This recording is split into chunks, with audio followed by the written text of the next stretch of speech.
usually dangerous and scary situations. They happen without warning, and they often cause harm. Emergencies can happen to me, to you, or to someone we know. Now, my research has also shown that you can do more to help yourself or someone else in an emergency if you are prepared or have it planned. If an emergency happens, try to remain calm, very calm. If you feel confused, take a moment to organize your thoughts and then call for help. Around my laboratory, I try to be prepared for all emergencies. I have a fire extinguisher in case a fire should start. I have a first aid kit in case I should get a cut or a scrape. I have a telephone in case someone should try to break in while I'm here, and I can call the police. And if some sneaky thief should try to creep in here when I'm not around, well, I have invented a foolproof thief-catching net. All it takes is to press this button to set the net. Now, if someone walks through my laboratory, it will activate the device. I'm pretty clever, no? Oh, yes. Well, it's time to check on another experiment. Whoa! Help! Swim! Oh, help! Help! I feel so confused. Oh, I'll take a moment to calm down. Oh, I know. I'll call for help. Help! Swim! Help! Sounds like the professor has gotten himself into a jam again. But if I know the professor, it's probably a difficult situation and not a real emergency. Still, I better go check it out. You see, each situation must be dealt with in its own special way. Your actions and decisions will change depending on where you are, who can help, and just exactly what the situation is. Coming, Professor! What do I do if I see somebody in trouble in the water? If you do see somebody who is in the water and is in danger, find the nearest lifeguard or an adult. We will help them out of the water. What would I do if I saw someone breaking the law? If you see a crime in progress, call 911 on your operator as quickly as you can. Be sure to stay on the line. We would like to know where the crime is happening and a description of what is happening. If I see an accident, what should I do? If you see an accident, call 911 or your operator and stay on the phone. Tell them the local...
Well, well, well.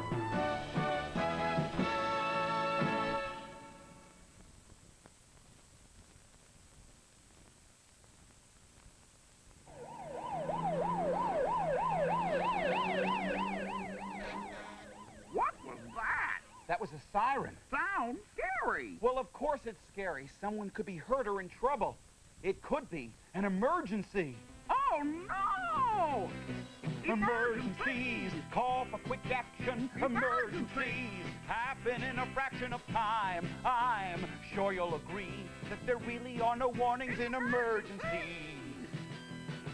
A fire in the fireplace. A fire in the furnace. Are in their proper places. Oh, of course they will not burn us. But if by chance a fire starts where it's not meant to be, Then what you got, my friend, is an emergency. Emergencies, call for quick action. Emergencies happen in a fraction of time. I'm sure you'll agree that there really are no warnings in emergencies. Now if somebody is late and it's causing them to worry and they want to get a move on, so they move on in a hurry. They don't wait for the light. They just race across the street if a driver doesn't see them, and suddenly they meet. Emergencies, call for quick action. Emergencies happen in a fraction of time. I'm sure you'll agree that there really are no warnings in emergencies. Emergencies don't have to just be accidents or fires. They can also be trouble in the water or a robbery. But no matter what, they always require quick action. Emergencies, call for quick action. Emergencies happen in a fraction of time. Now, what would you do if somehow, somewhere, emergency involved a friend or you? This is Professor U.B. Schmartz speaking to you from my research center, where I have been studying emergencies. I have determined that emergencies are usually dangerous and scary situations. They happen without warning, and they often cause harm. Emergencies can happen to me, to you, or to someone we know. Now, my research has also shown that you can do more to help yourself or someone else in an emergency if you are prepared or have a plan. If an emergency happens, try to remain calm, very calm. If you feel confused, take a moment to organize your thoughts and then call for help. Around my laboratory, I try to be prepared for all emergencies. I have a fire extinguisher in case a fire should start. I have a first aid kit in case I should get a cut or a scrape. I have a telephone in case someone should try to break in while I'm here, and I can call the police. And if some sneaky thief should try to creep in here when I'm not around, well, I have invented a foolproof thief-catching net. All it takes is to press this button to set the net. Now, if someone walks through my laboratory, it will activate the device. I'm pretty clever, no? Oh, yes. Well, it's time to check on another experiment. Whoa! Help! Swim! Oh, help! Help! I feel so confused. Oh, I'll take a moment to calm down. Oh, I know. I'll call for help. Help! Swim! Help! Sounds like the professor has gotten himself into a jam again. But if I know the professor, it's probably a difficult situation and not a real emergency. Still, I better go check it out. You see, each situation must be dealt with in its own special way. Your actions and decisions will change depending on where you are, who can help, and just exactly what the situation is. Coming, Professor! What do I do if I see somebody in trouble in the water? If you do see somebody who is in the water and is in danger, find the nearest lifeguard or an adult. We will help them out of the water. What would I do if I saw someone breaking the law? If you see a crime in progress, call 911 on your operator as quickly as you can. Be sure to stay on the line. We would like to know where the crime is happening and a description of what is happening. If I see an accident, what should I do? If you see an accident, call 911 or your operator and stay on the phone. Tell them the location of the accident, the type of accident, and your name, and we'll be there very quickly. What would I do if I saw a house on fire? If you see a fire, call 911 or your local operator. Give them the location of the fire. Stay on the telephone because I want to ask you some questions. I want to know your name, your address, and what is on fire. Remember, don't go near the fire. I got the professor out of his thief-catching net. He's fine and back at work now. And I was right. It was not an emergency. But if he had been seriously hurt with a broken arm or leg, then I would have called an ambulance or taken him to the hospital emergency room.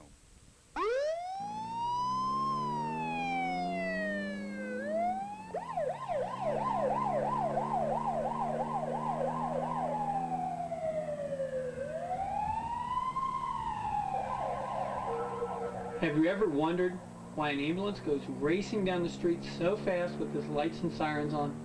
Have you ever wondered if he's going to some kind of emergency? The ambulance is like an emergency room on wheels. Inside, we carry all kinds of equipment for all kinds of problems, which will help you in your emergency. If you have an emergency, dial 911 or the operator. In the back of the ambulance, we have things to help you if you're burned, if you're in a car accident, if you swallow poisons, if you're feeling sick or ill. Don't be surprised if a fire truck comes to your emergency where you may be sick, if you've fallen off a swing set and broken a bone, or not feeling well at home. They are trained in first aid as well as the paramedics and can help you in your emergency situations. Suppose you're on the playground and broke your arm. Someone would dial 911 or the operator, and we would come to you and put on the air splint, which we will show you.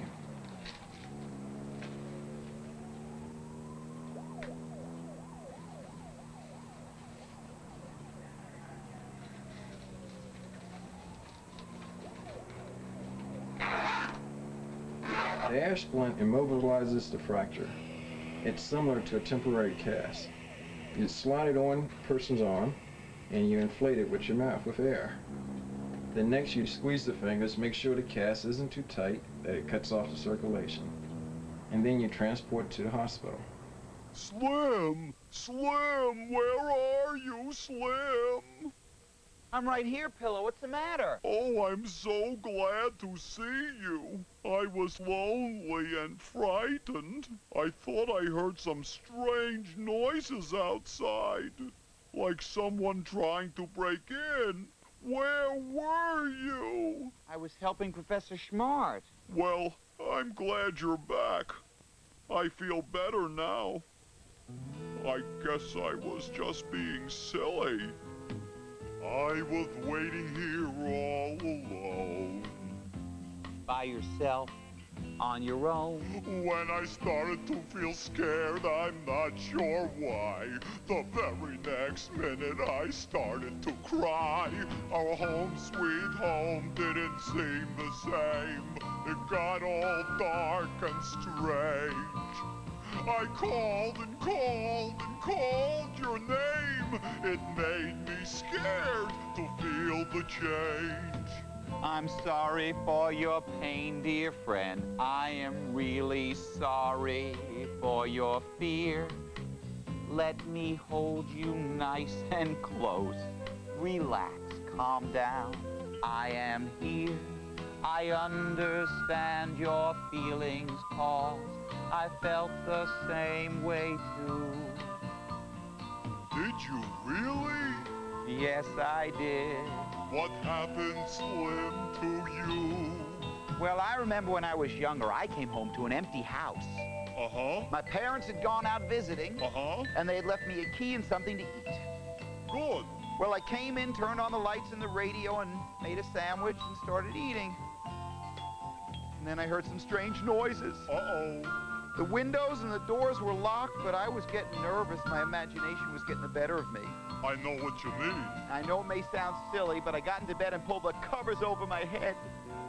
That doesn't sound silly. And then the phone rang. Who was it? It was Grandma. She was calling to find out how I was doing. Good. I told her about the strange noises. Uh-oh. She said not to worry. It was the wind blowing the trees against the house.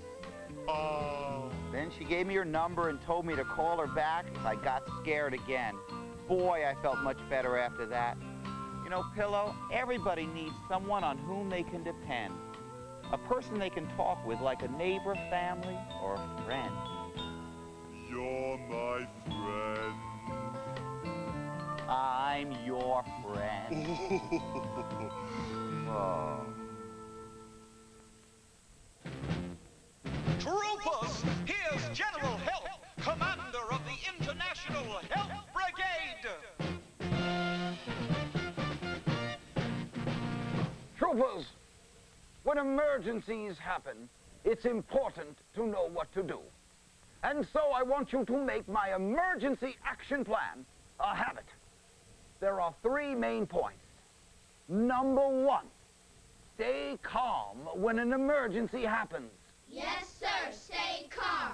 Number 2, collect the facts. What, where, when, and who.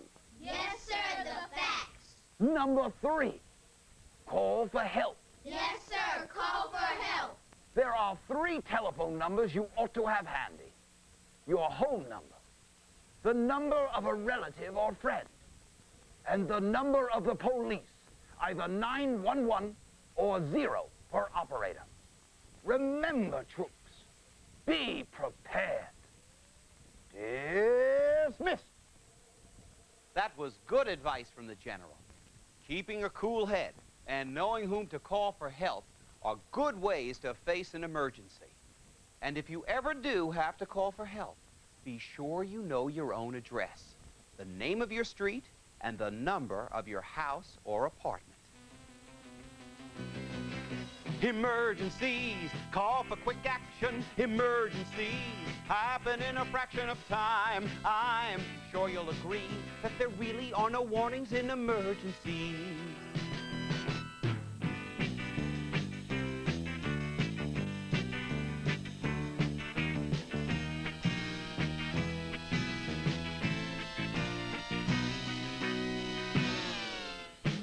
What, where, when, and who.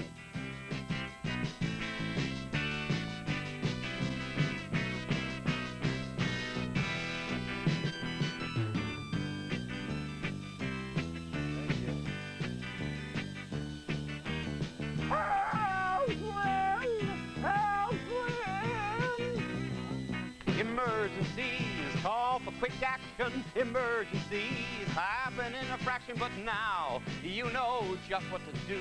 If somewhere, somehow, some way, someday, emergencies happen to a friend or you.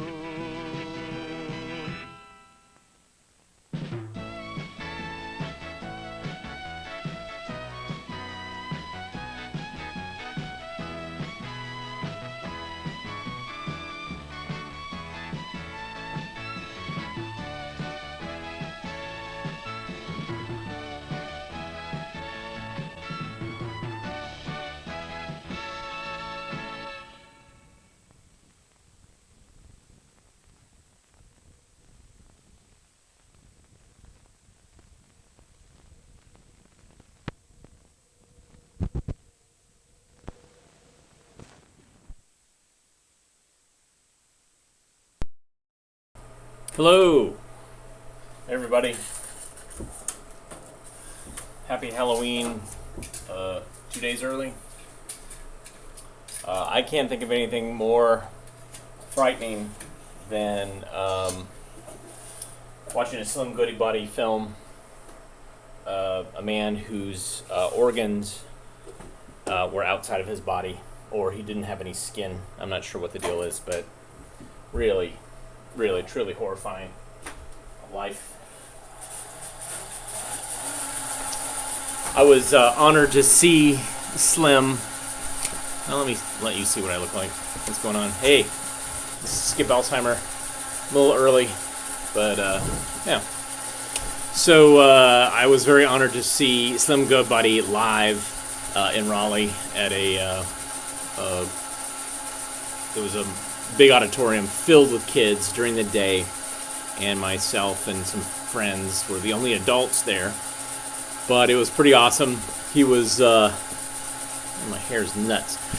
He was he did 2 shows, one about dinosaurs and health, and the other, both of them were about health and diet and exercise, trying to combat childhood obesity. But he was having all sorts of problems with the sound, so you could tell he was really irritated. He kept looking at his like wireless mic and tapping it, and looking at some guy really mean, and trying to keep up. So it was bittersweet. But afterwards, I got a chance to get a photo with him, which was really great. He's really quite something. So Slim Goodbuddy, and I did not have this on film, so I actually, when it came up on eBay, I was very excited to go and find it and purchase it. So I might have to buy some more Slim Goodbuddies, because there's always a good song and dance and some zaniness. I think this was from his TV show that he had. I originally saw him of course, on Captain Kangaroo. I was too old for Captain Kangaroo, but it was completely freaked out by this man that was, you could see all his organs. So, yeah. So, we're almost there. I'm going to swap reels, and then I'll do a proper intro.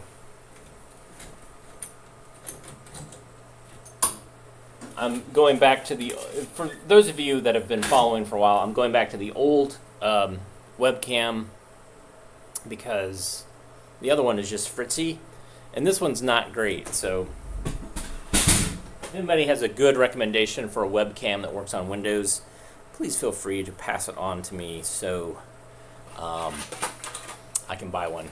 The Logitech one I bought was a piece of garbage.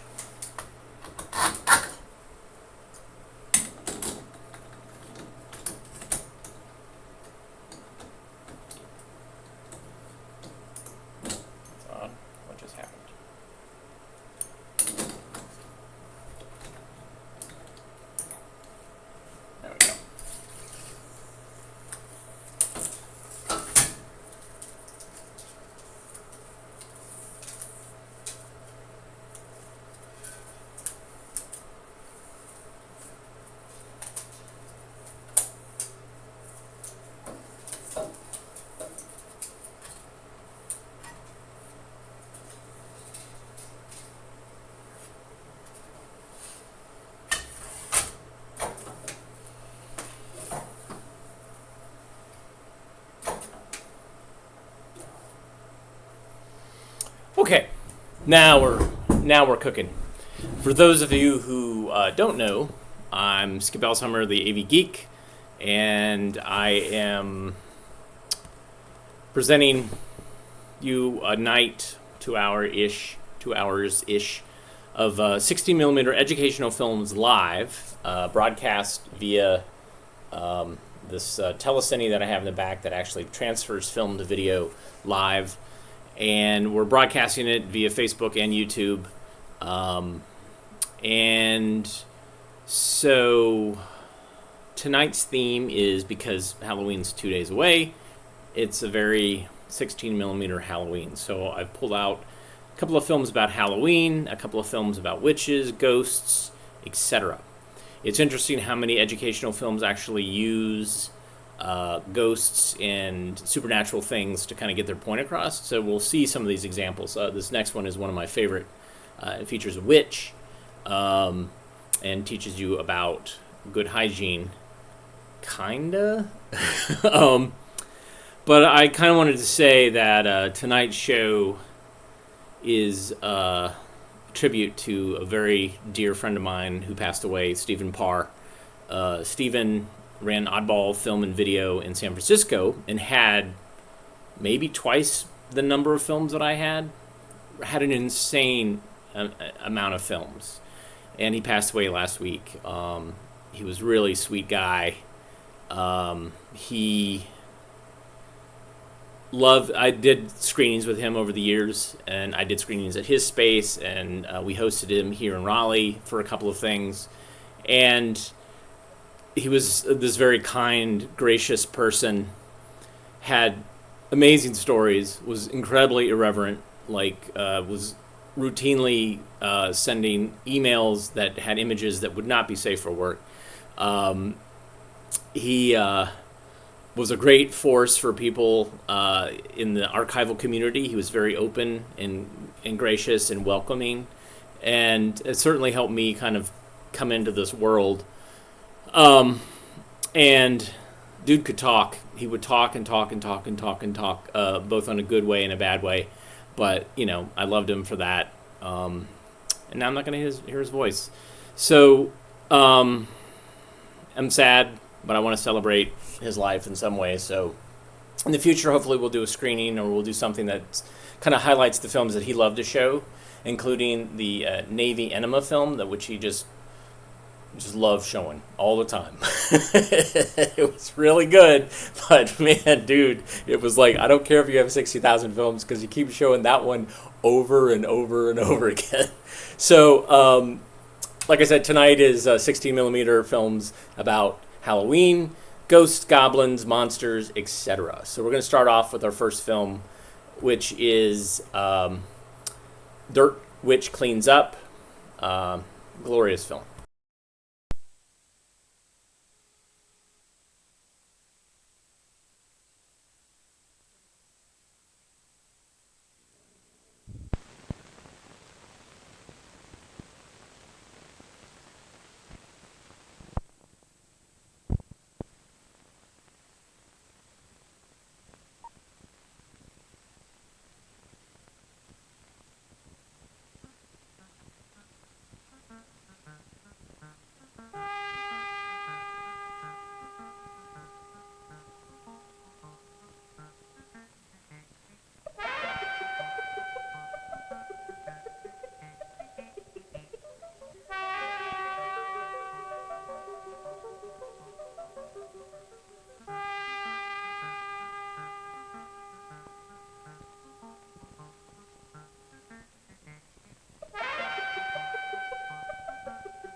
Roam the universe.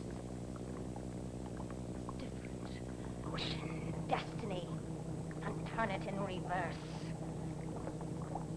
Night will be day, and day will be night. Right will be wrong, and wrong will be right.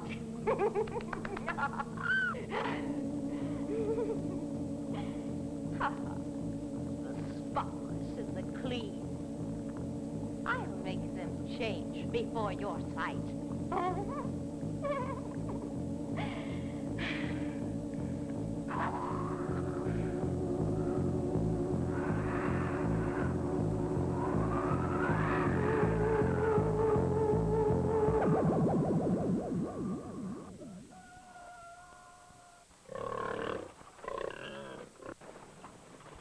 All right, let's go. You over there.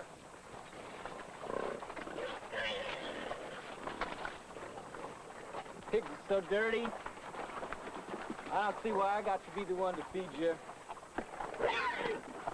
Million things I could do. I'd rather be doing clean up your mess.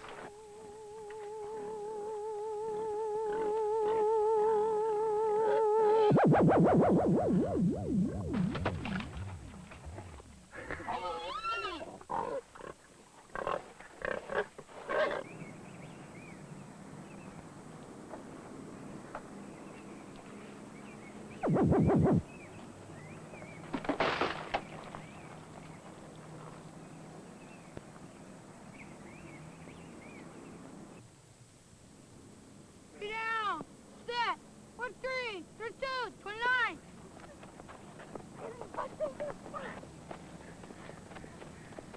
Dirty I am, and dirty you'll be, and then you'll see! Ha ha ha!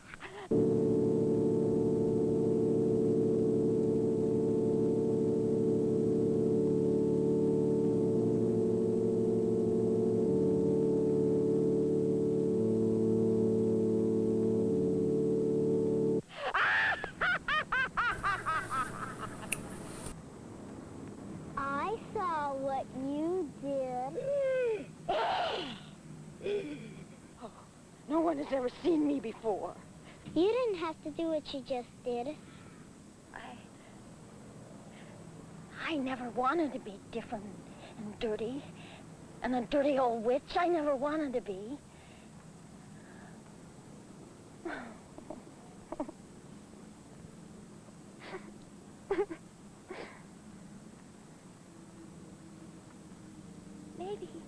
Maybe you could help me. Would you help me, please? Please help me. If that's all you want it, sure.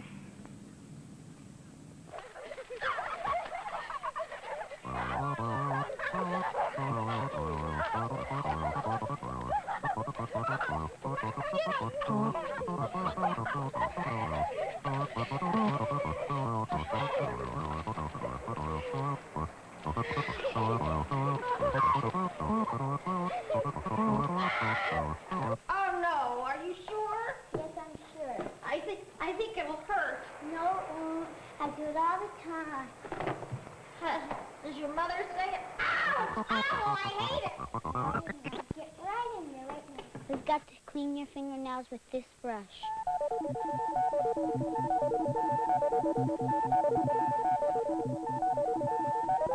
This is how you clean your hands. Toesies first. Now your feet.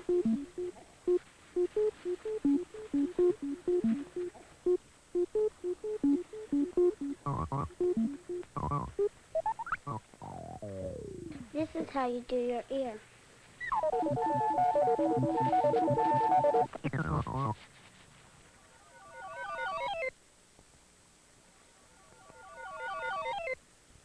Now let's do your mouth. We have to do all these things to make you good and clean. Take a look in the mirror and you'll see. Is this really me? Sure, it takes one back to make you look like this.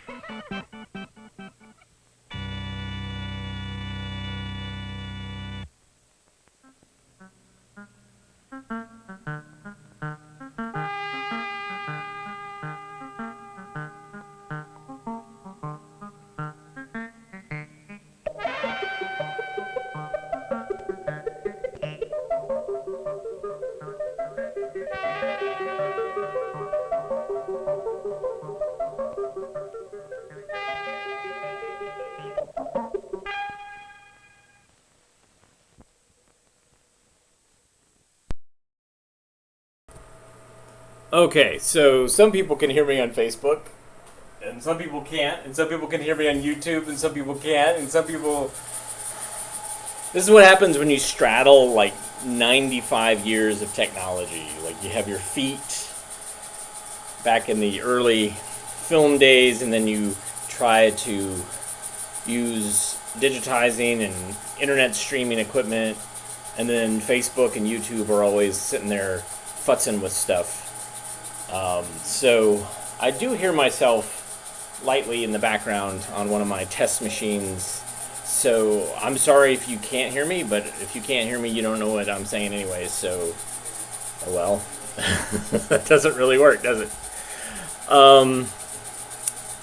For those of you that didn't hear me, tonight's show is Halloween films, or films about witches, monsters, ghosts, etc., etc. And also this film goes out to Stephen Parr, who was a beloved fellow film collector, archivist, stock footage guy, goofy guy, fun guy, sometimes amazingly frustrating sometimes to work with, but ultimately a great heart. He came to the Bastard Film Encounter in April in Raleigh and was really quite something. Showed some amazingly tedious and also pretty great stuff. So, Stephen, I'm going to miss you. You passed away last week. Okay, so moving ahead, here's a film about a monster.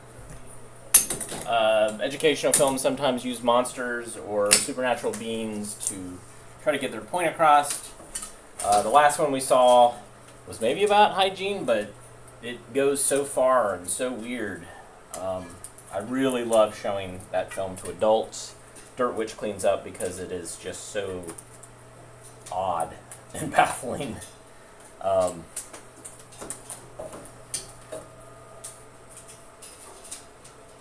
It has a great soundtrack. This next film is called Gruesome Gray Monster.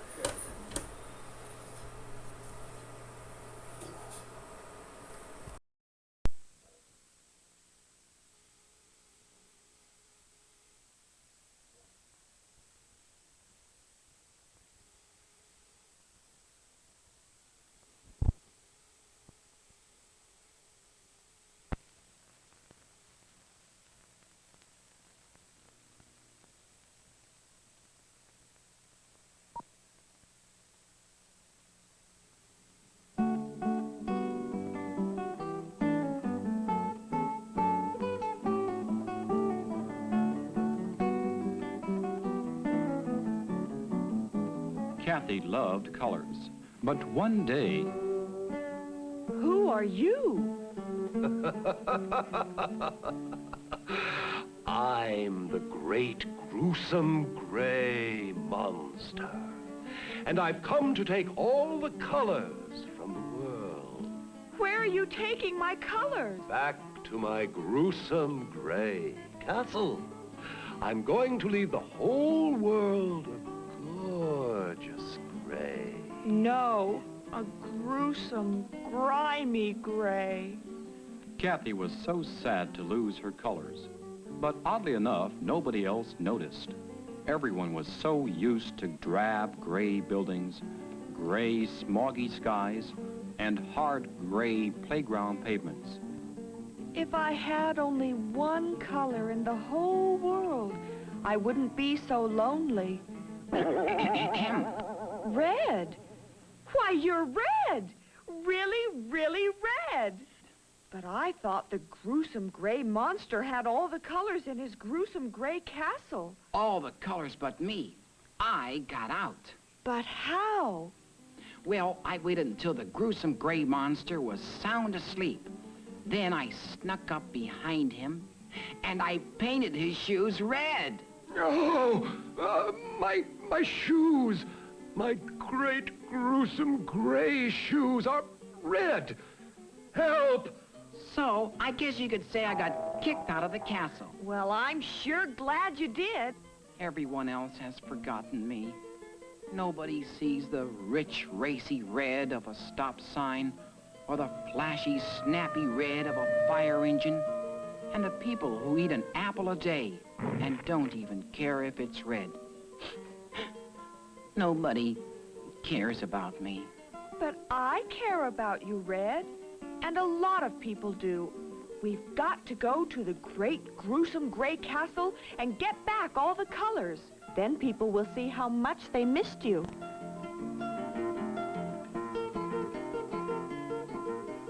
Red! Red! I see red! Help! We've come to get the rest of the colors, you gruesome, grimy, grungy, gray monster. No!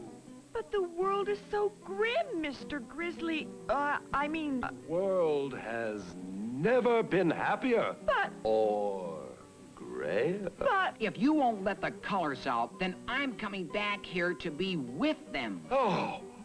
And this time I'll not only paint your shoes red, I'll paint your big, gray, gruesome, grungy, grimy nose red. Wait a minute.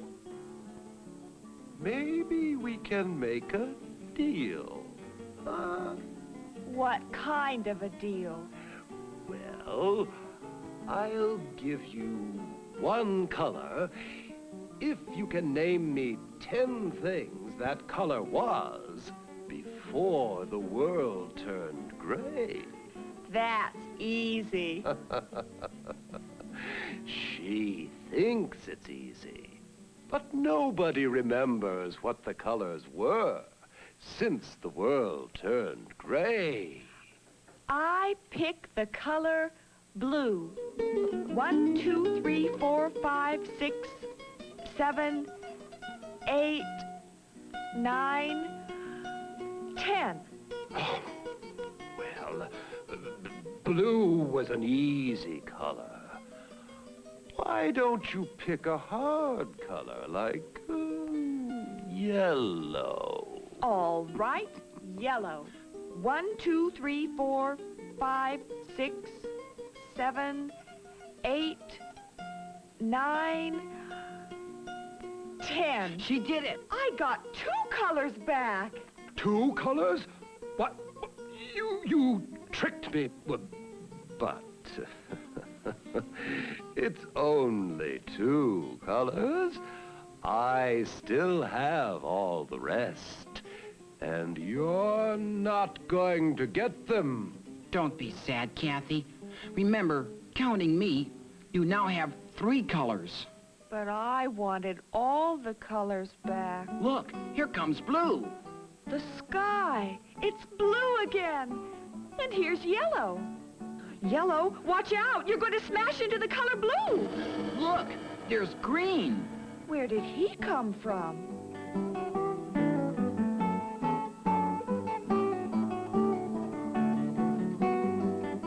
When you mix yellow and blue together, you get green. I see. Green is made from yellow and blue. Now I have another color. Watch out, yellow. You're going to smash into red. Look. Yellow and red made orange. Kathy decided to place her colors in a circle. First, she put red at the top. Then she placed blue and yellow. And because yellow and blue make green, I'll put green in between. And since yellow and red make orange, I'll put orange here. But, oh no, there's a hole here. What do red and blue make?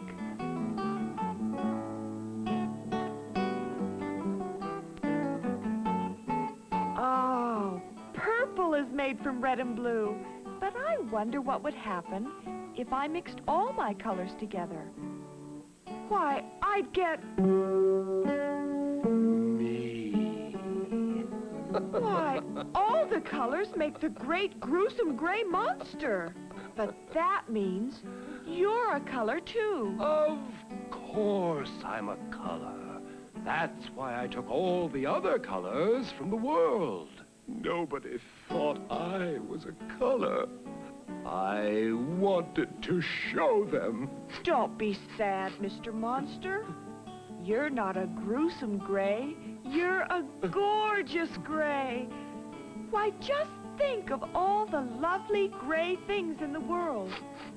Why, you belong in the very middle of my circle, since all the colors make gray. I do? Then you think I'm really a nice color? Of course. But you better promise me, Mr. Gray Monster, that you won't ever take all the colors away from the world again.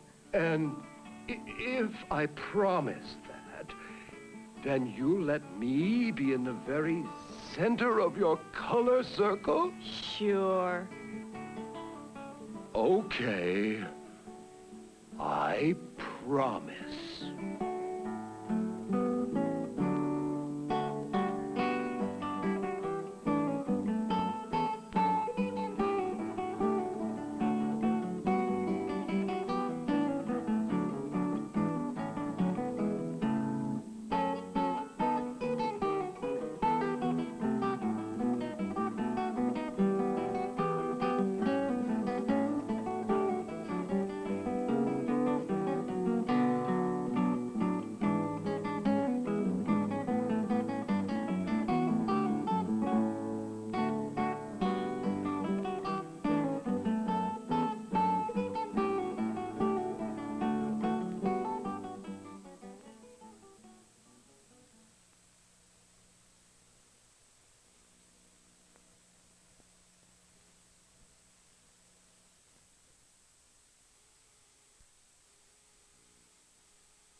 Okay, so after the showing, here are instructions in the program guide.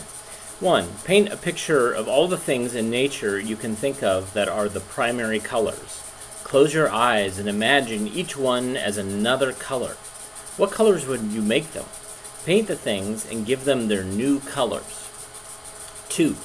Imagine that you were the only one who noticed when Gruesome Gray Monster stole the colors. Write a story about how you got all the colors back. 3. Make secondary colors by mixing the primary colors. Then, paint a picture using only secondary colors. As you know, the objectives of this film were to visualize a world without color and conclude that color is a valuable part of their experience, your experience. Identify 3 primary colors, red, yellow, blue, and secondary colors, green, yellow, and orange.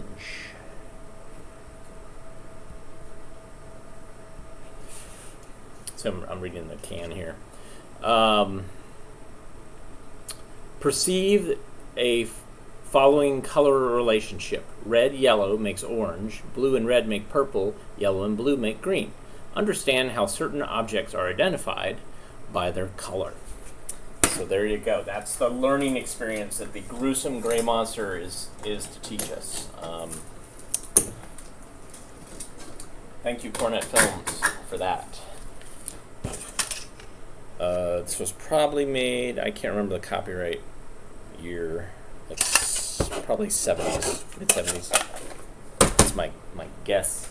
Alright, so I have this film. It was not in my database, but I was looking in the stacks in my archive, and it said Ghost Dance. So I don't know what this is. If it's pornographic, we're going to take it off and not show it. But otherwise, yeah, Ghost Dance. This is a premiere. Like, I haven't even seen it. I kind of don't know where it came from, actually. It was back there, so maybe I got it in a batch of films, or I don't know. We'll see. We're all going to explore this together.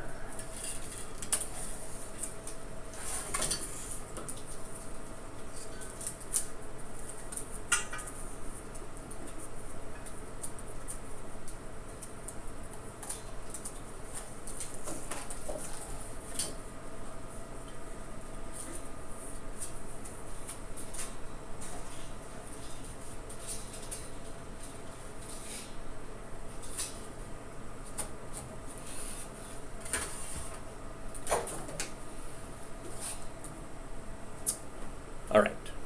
Enjoy Ghost Dance.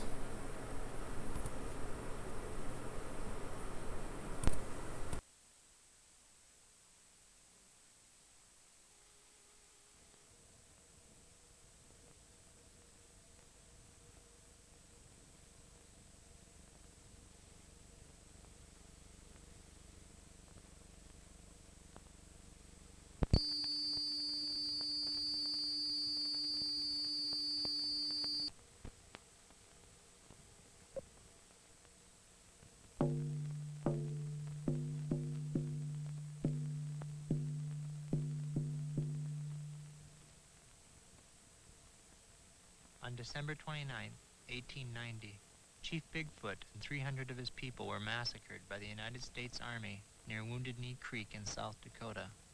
Most of those killed were followers of the ghost dance religion. They believed magic of ceremonies and dances could bring back the old life.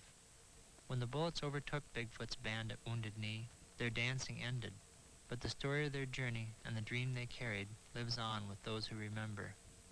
Let us honor those who live and die for dreams.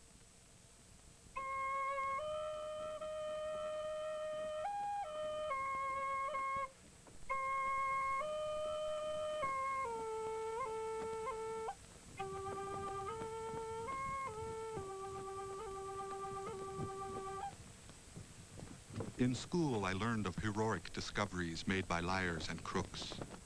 The courage of millions of sweet and true people was not commemorated. Let us then declare a holiday for ourselves and make a parade that begins with Columbus's victims and continues even to our grandchildren who will be named in their honor.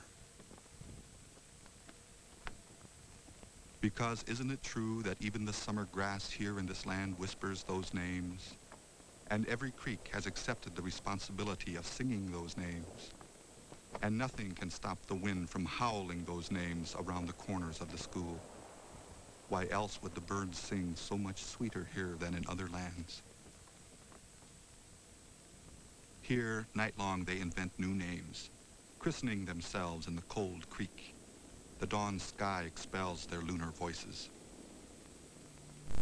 Crazy Horse is dead, parched buffalo bones, moonlight weathering into dry corn.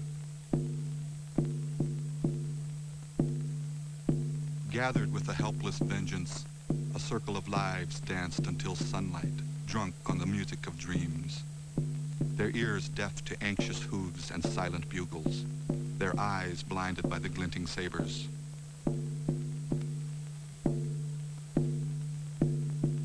The reservation shook with the pounding of moccasins, as though a great herd of bison had stampeded out of the earth into the plains, snorting its freedom. But all good medicine and magic could not soothe the heartache, melt the sabers, bullets, bugles, obliterate the final senseless suffering.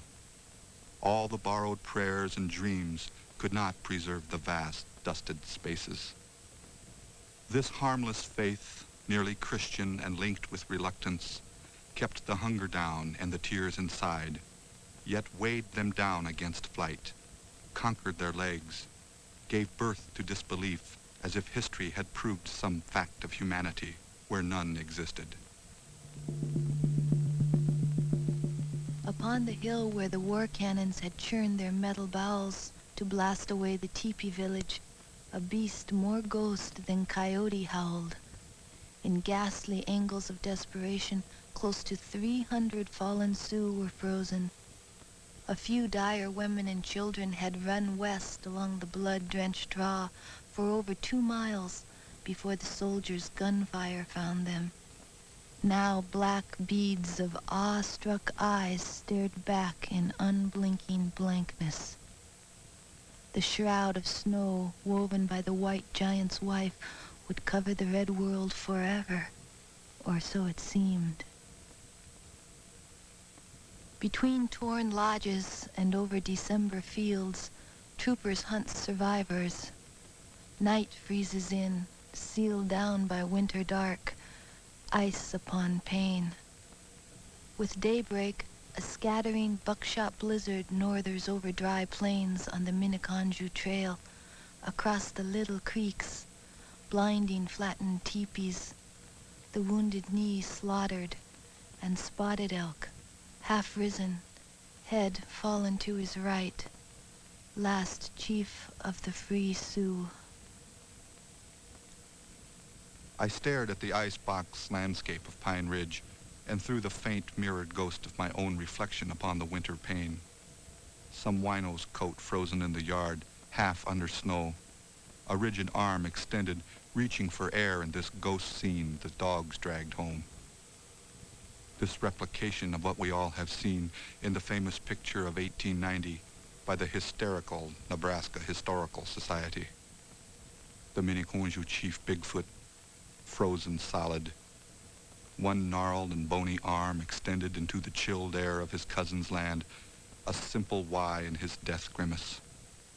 Dunkashila. These white men hate all that is good, and we don't know why.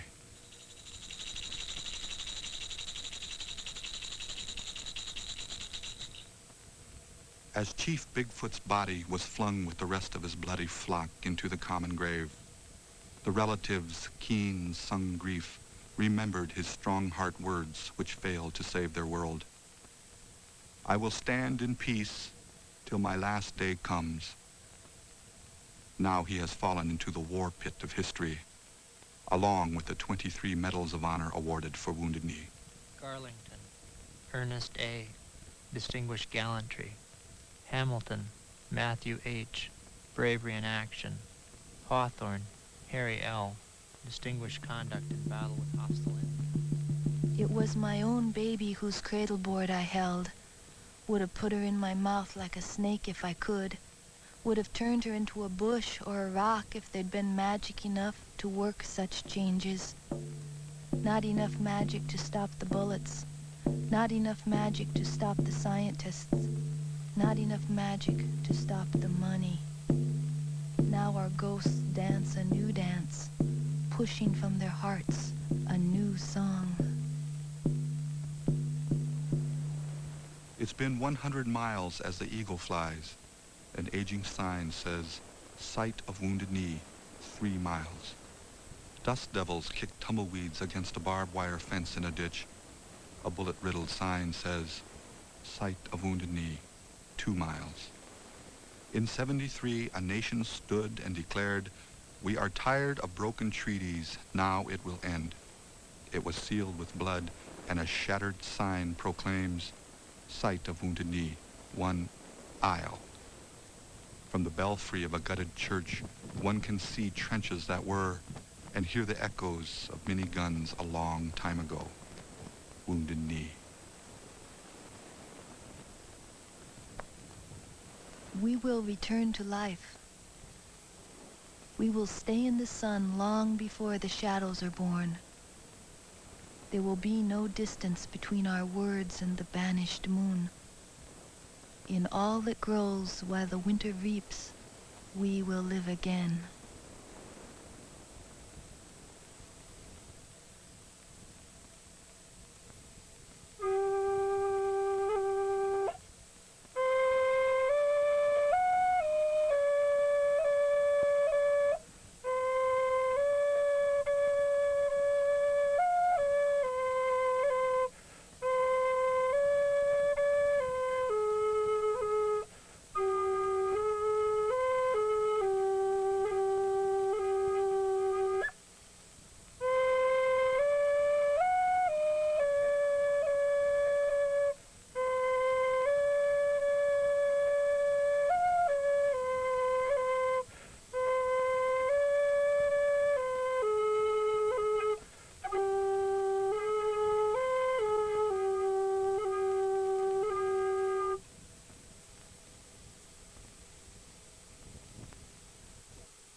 Wow, 1990. That's late as far as 16 millimeter educational films go. So I am not 100% sure. Not 100% sure where I got that film. I could do a little bit of due diligence. It probably showed up. I have no idea. I really have to kind of figure that one out. The can says that it's from a library which I didn't get any films from, so I'm not really... El Paso Public Library. Oh, wait a minute. Maybe I do know. Okay. Yeah, it was from a... I did get a bunch of stuff from a Texas library earlier in the year, and so that's probably where that came from. Fascinating. You never know. Like, titles will sometimes tell you. And, you know, I could have looked it up, but I figured we could watch it together for the first time and figure out what's going on. So there's Ghost Dance. That's part of the fun, is kind of discovering for the first time, like, what is that? What is that supposed to be? I don't know.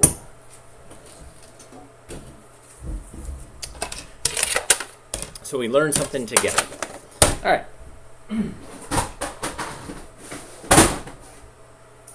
This next film, if some of you recognize this cover, some of you film enthusiasts, so this was Universal Education in Visual Arts. So Universal, of course, Universal Films, they realized there was a lot of money to be made in educational films, so they created this film. So they bought a lot of stuff from other places like Castle Films, and but also shot some of their own stuff. This is an interesting series. I want you to kind of try to figure out why it's so weird. Why is it so weird? The title might... Well, the title's Halloween, but there might be extra information in here which will tell you why it's weird. But maybe... I don't know, maybe I'll try to skip past... Nah, I'll show you. Yes, this is part of the Living Language series. And I really love all the films in this series. They're just so, the pacing of them is so strange and glorious. And there's a reason for it, which I'll explain after the fact, but maybe you'll have some ideas on why it is so strange. So here's Halloween.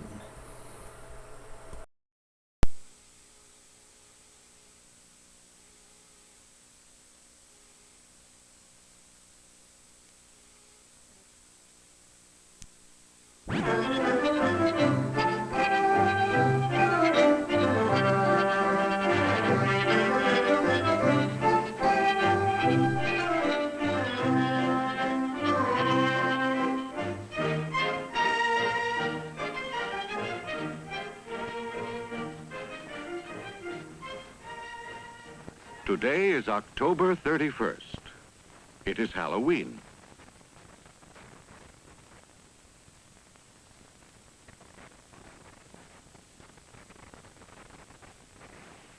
The children are making Halloween pictures.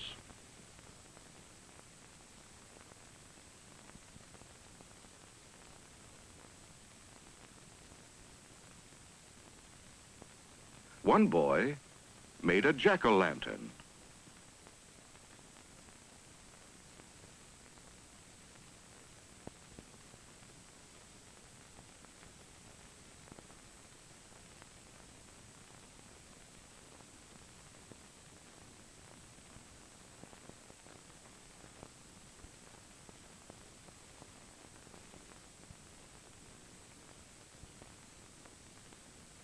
Mary says, "Look at my owl."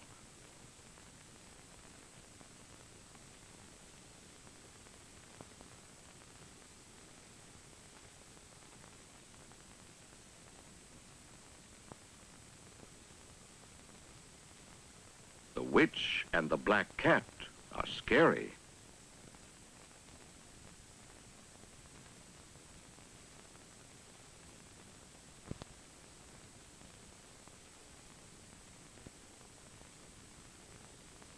The teacher likes the pictures.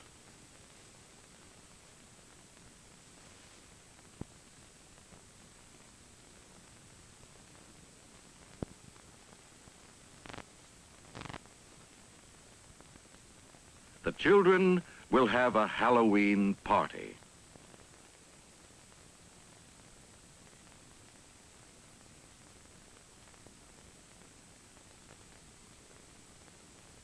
They are putting on their costumes.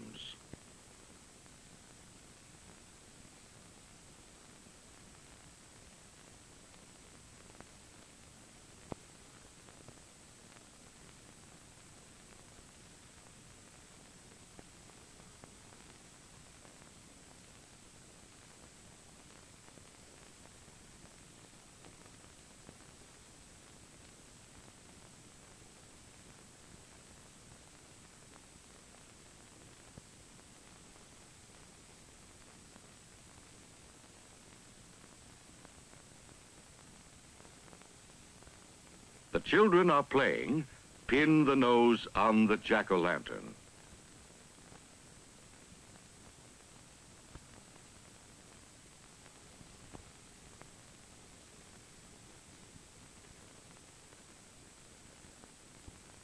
Mary cannot see.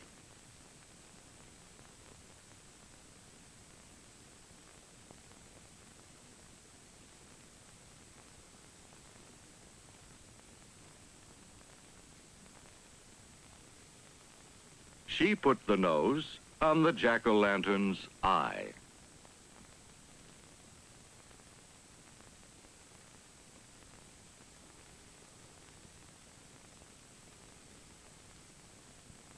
Now, it's Harry's turn.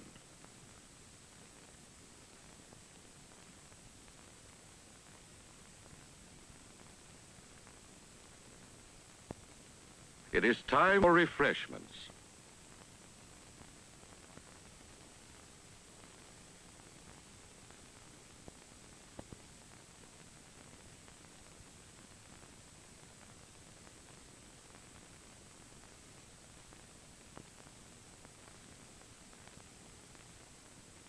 Betty likes the apple cider.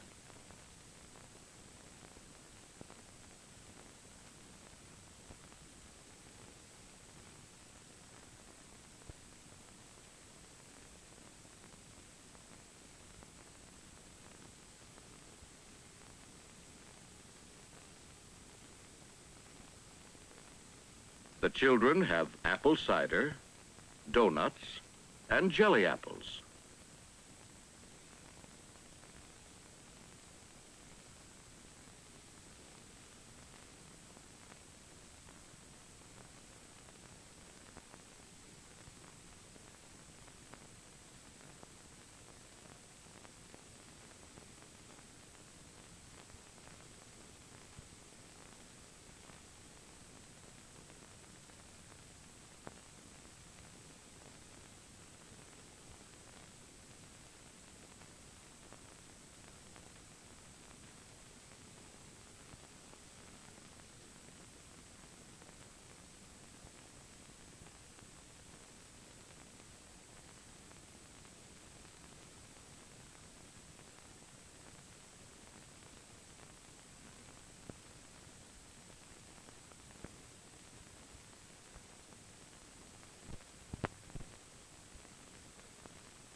Halloween candy tastes good.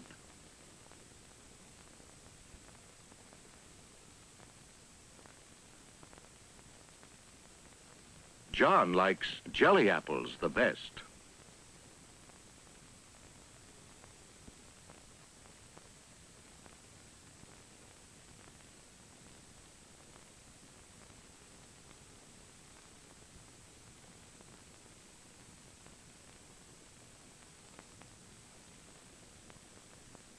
Mary's mother baked some pumpkin pies.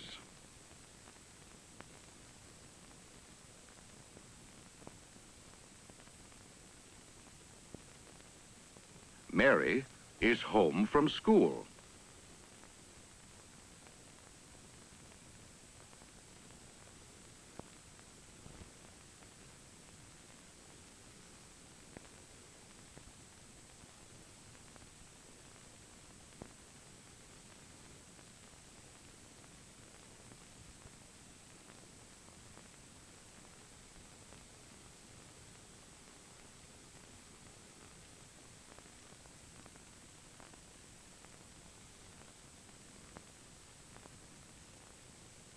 Paul will be a skeleton tonight.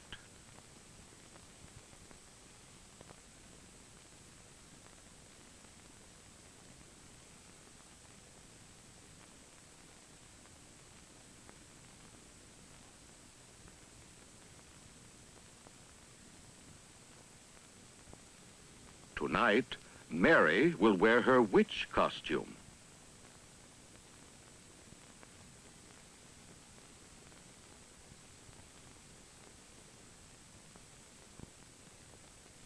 They will play trick or treat.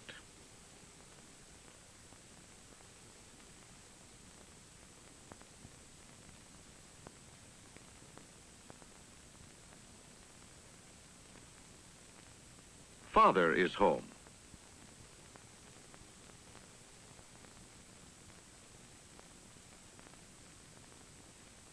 Father brought pumpkins for the children.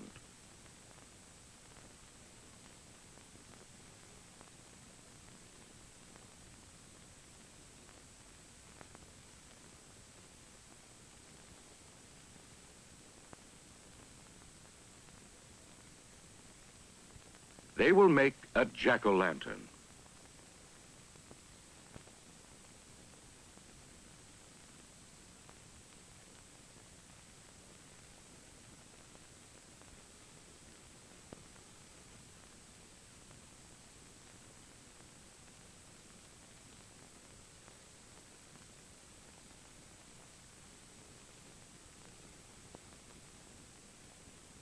Barry gets a knife and spoons.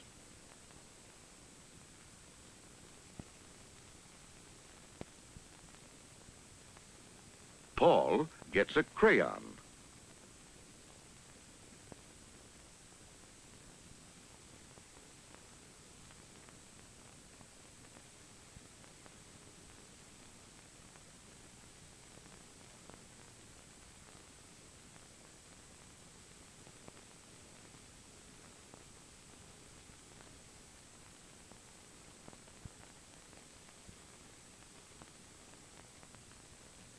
Mary takes the seeds out of the pumpkin.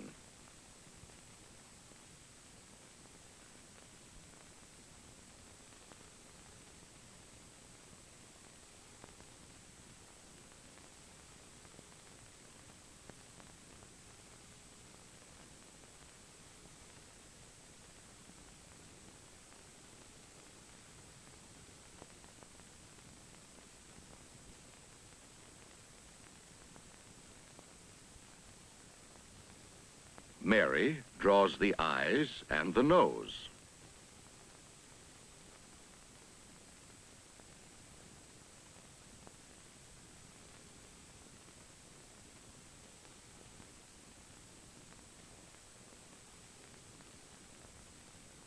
Now she draws a funny mouth.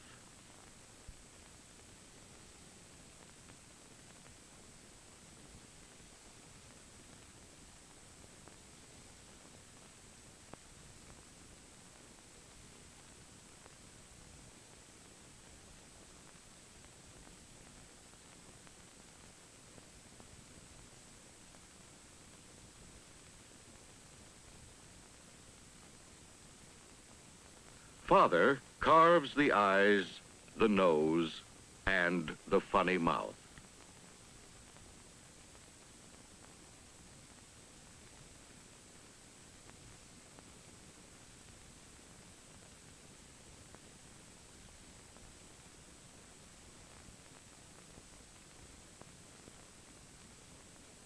Mother will bring a candle.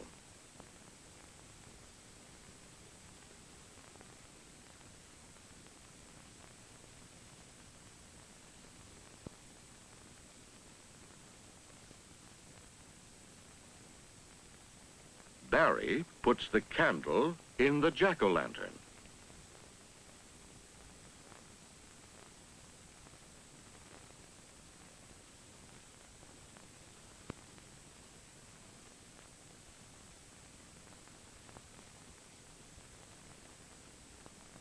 It is almost evening.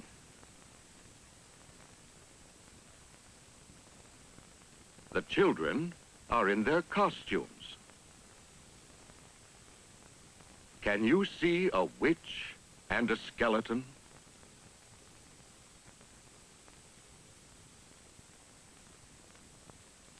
One child has on a horse costume.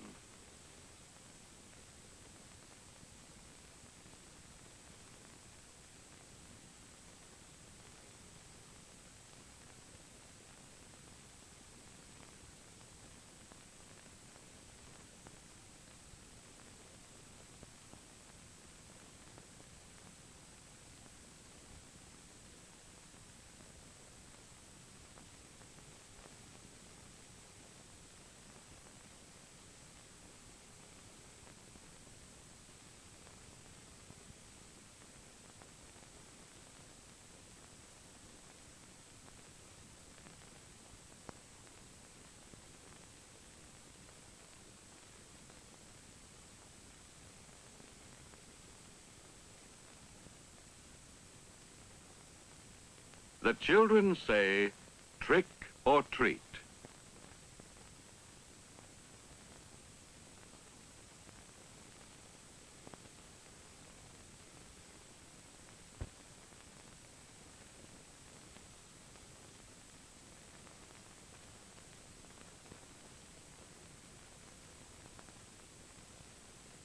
Halloween is fun for children.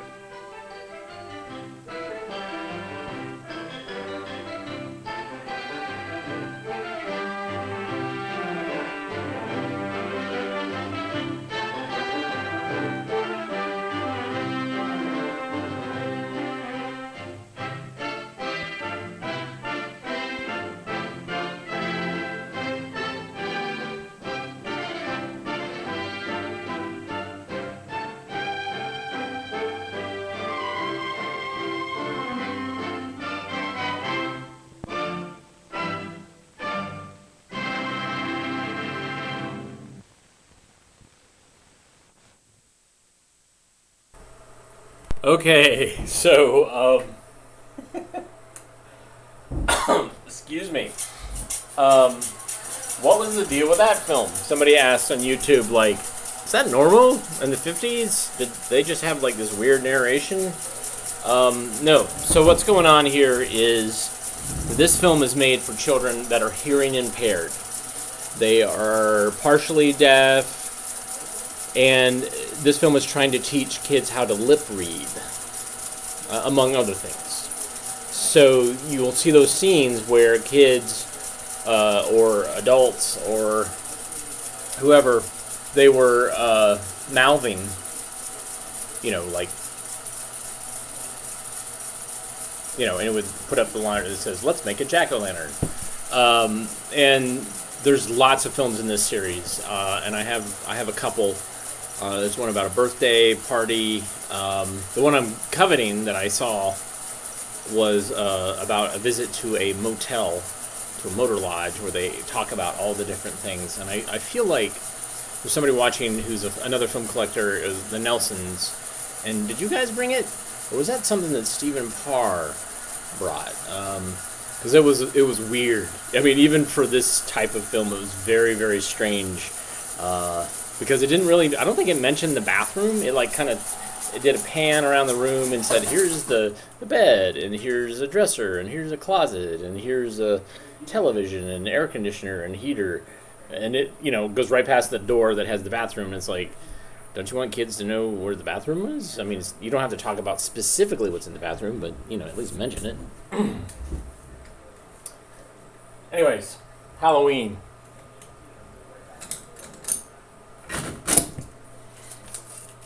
What's interesting is the title does not have an apostrophe in it like the subtitles. I don't know, is that interesting? Is punctuation interesting? I don't know. Maybe we'll do a show about it, all about punctuation. I guarantee you that it's probably not very interesting. Let's see what we got here.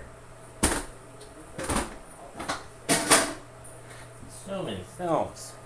Well, this one has a little bit of, well, you can see a little bit of mold on it. That's not cool. I'll try not to breathe while I show it. It happens. Alright, so hopefully this one is not water damaged, which is why the mold is there. We'll see. Appalachian. And we'll see how this works out. This one is called Haunted House.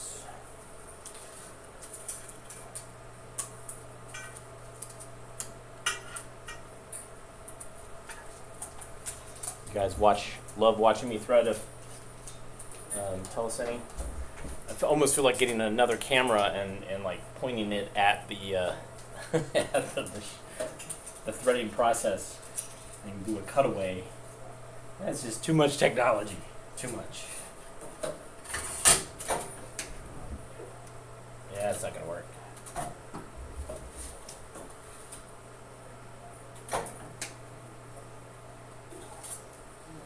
All right, enjoy Haunted House.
Come on, you two.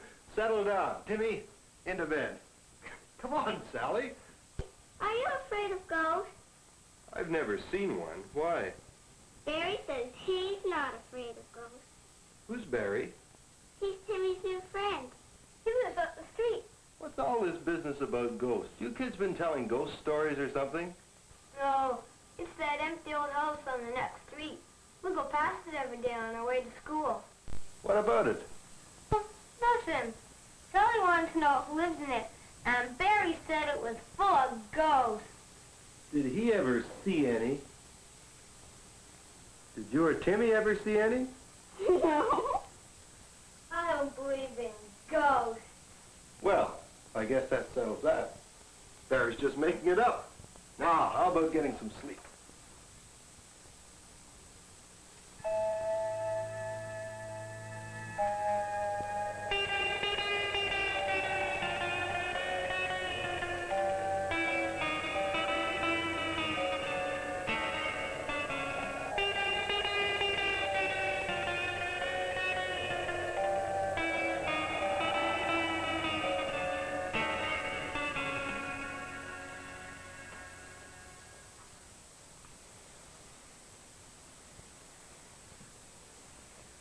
See, there's no ghosts. Just an old empty house. Let's look around. I don't like this place. Let's go home. You said you wanted to see the ghost, didn't ya? Come on. Let's look in that room over there.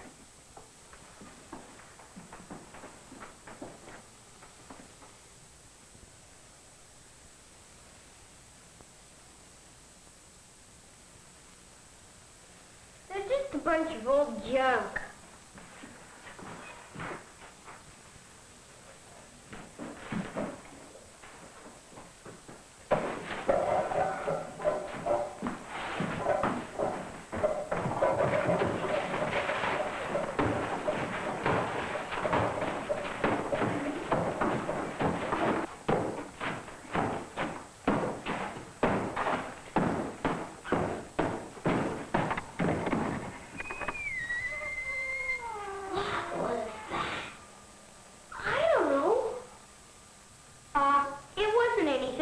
Probably somebody outside. Let's go outside and play. No, I want to see what's upstairs.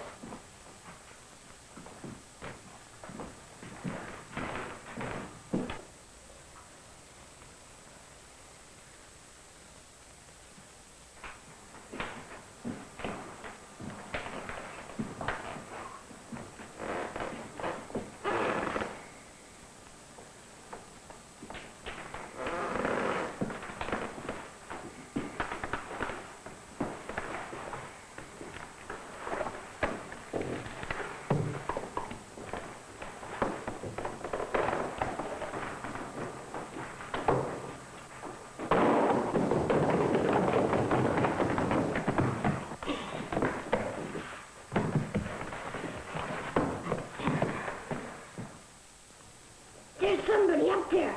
Let's get out of here. Let's sneak up and see who it is. It's one of those ghosts. I want to go home.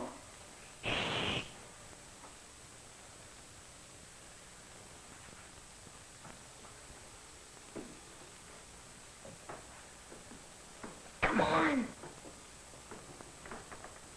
Come on.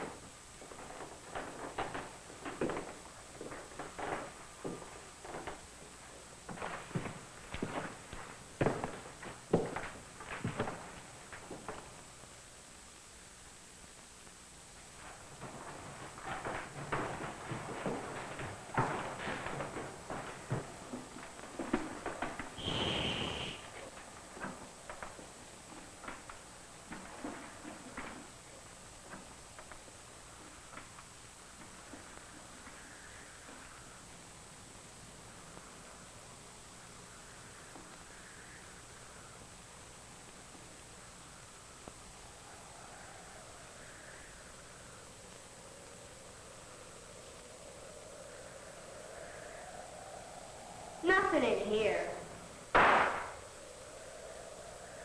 It's only the wind. See? This window's open. Now can we go home? Let's see what else is up here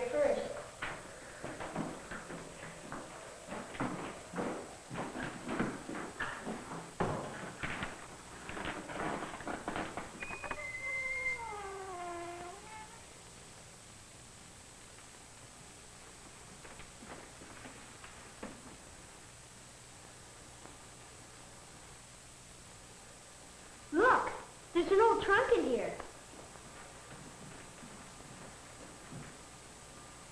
Let's look inside.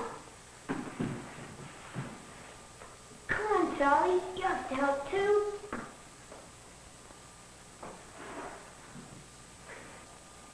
Oh, look.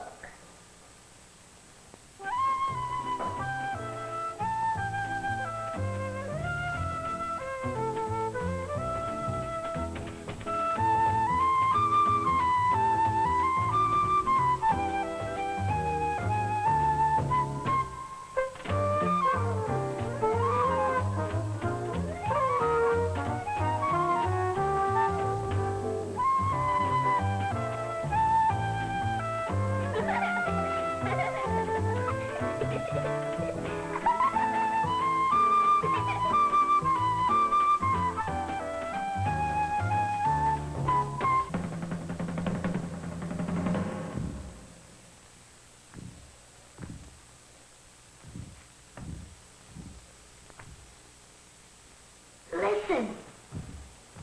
Shh. Sally, listen.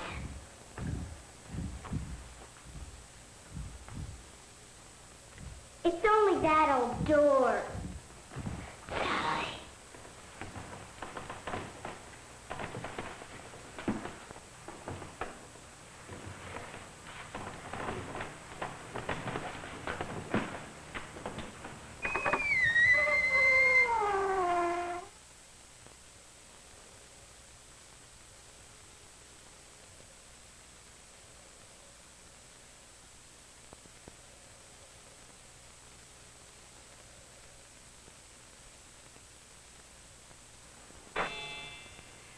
There you are.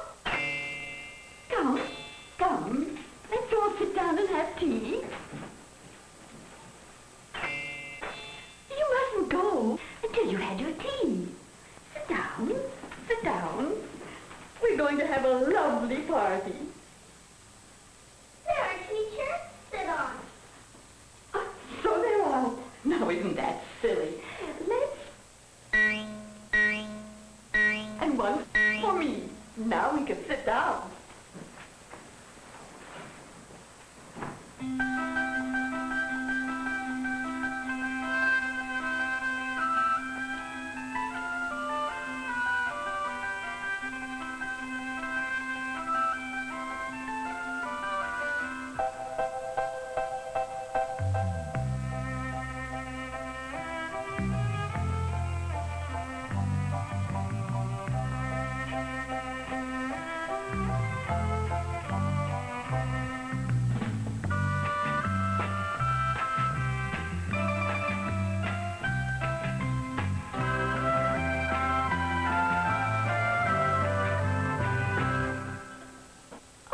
Dear, I forgot to fill it after the last tea party. She's got to get the tea. How do you suppose she does that? She keeps disappearing and coming back again. She's one of your ghosts. Now we're ready. We can start our tea party.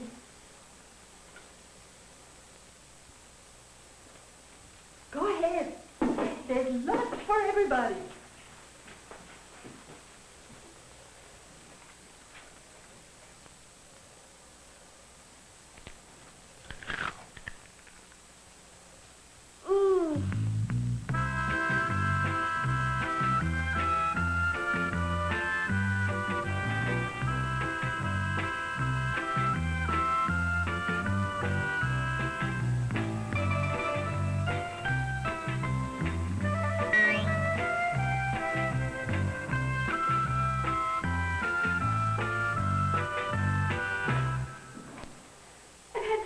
Nice time today. I really hate to go. But why don't you stay a while? We could all play hide and seek. Oh, that would be fun, but I've stayed too long already. Will you come back tomorrow and we'll have another party? Perhaps.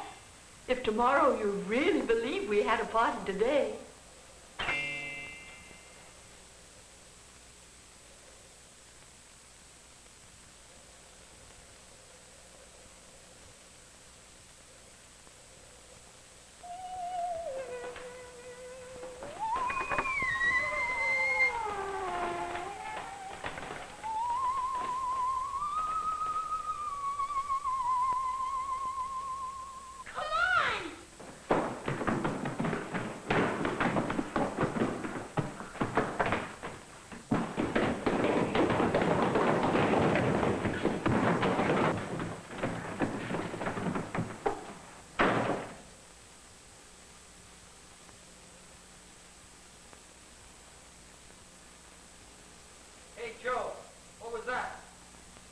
some kids playing upstairs.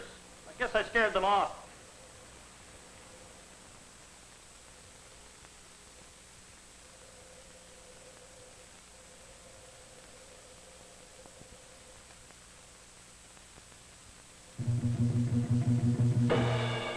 What's this? What are you doing in my house? Who said you could come in here? Away with you, and you. We must think of something very special for you.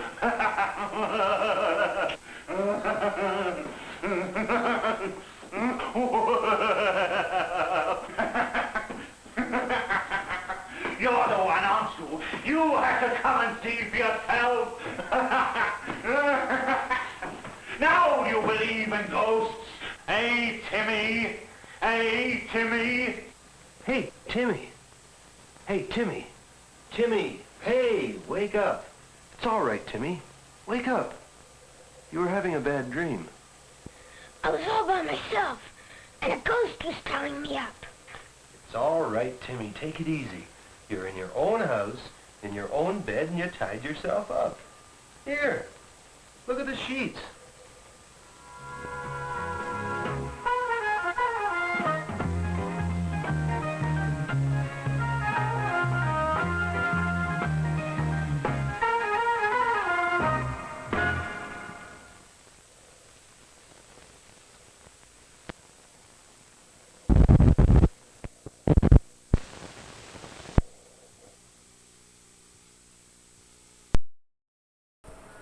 So, that film was Canadian.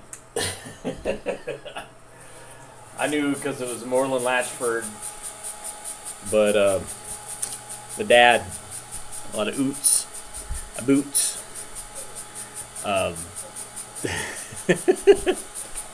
What do you guys think of that film? I loved it, and I'll tell you why. Adults cannot tolerate a film that doesn't have a straight narrative, and the idea that there was these different endings don't jive with what adults like. So I show it to them to torture them, if I can help it.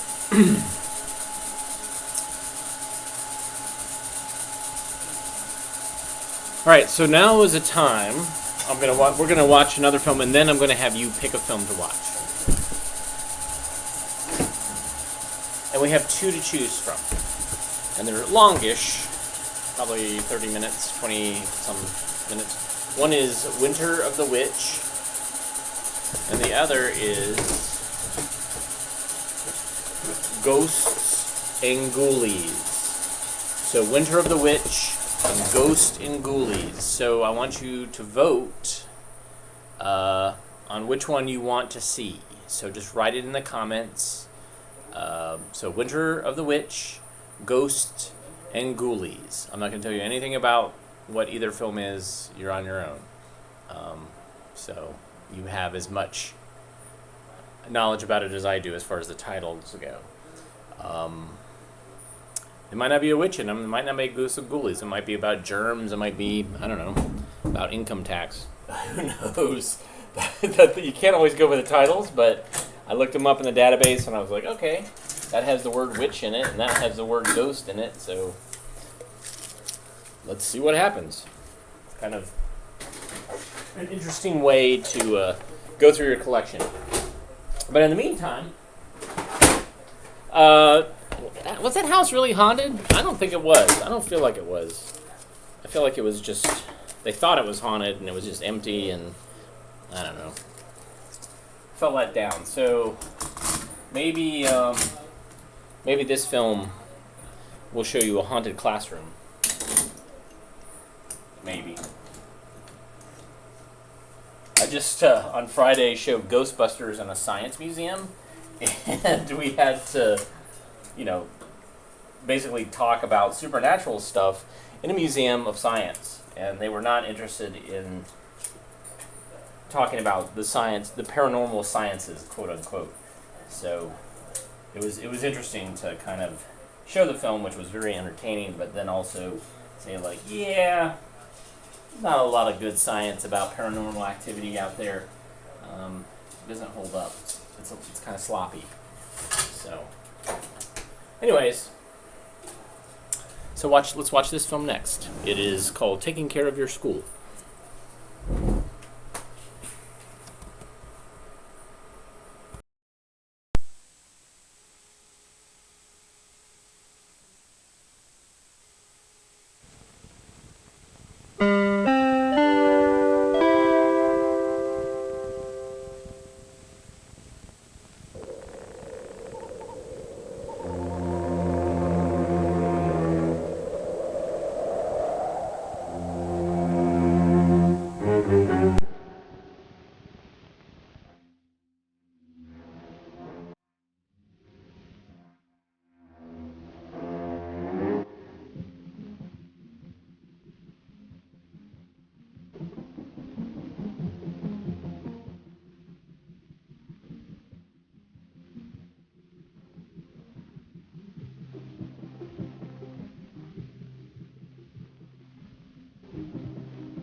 Say, what are you kids doing here? School's over. All the other kids have gone home.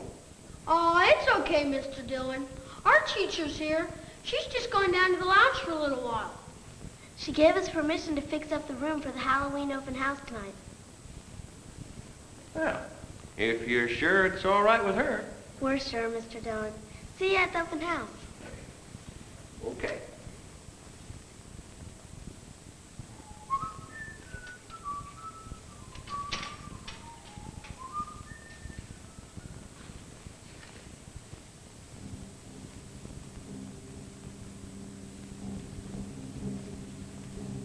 Are all the lights on?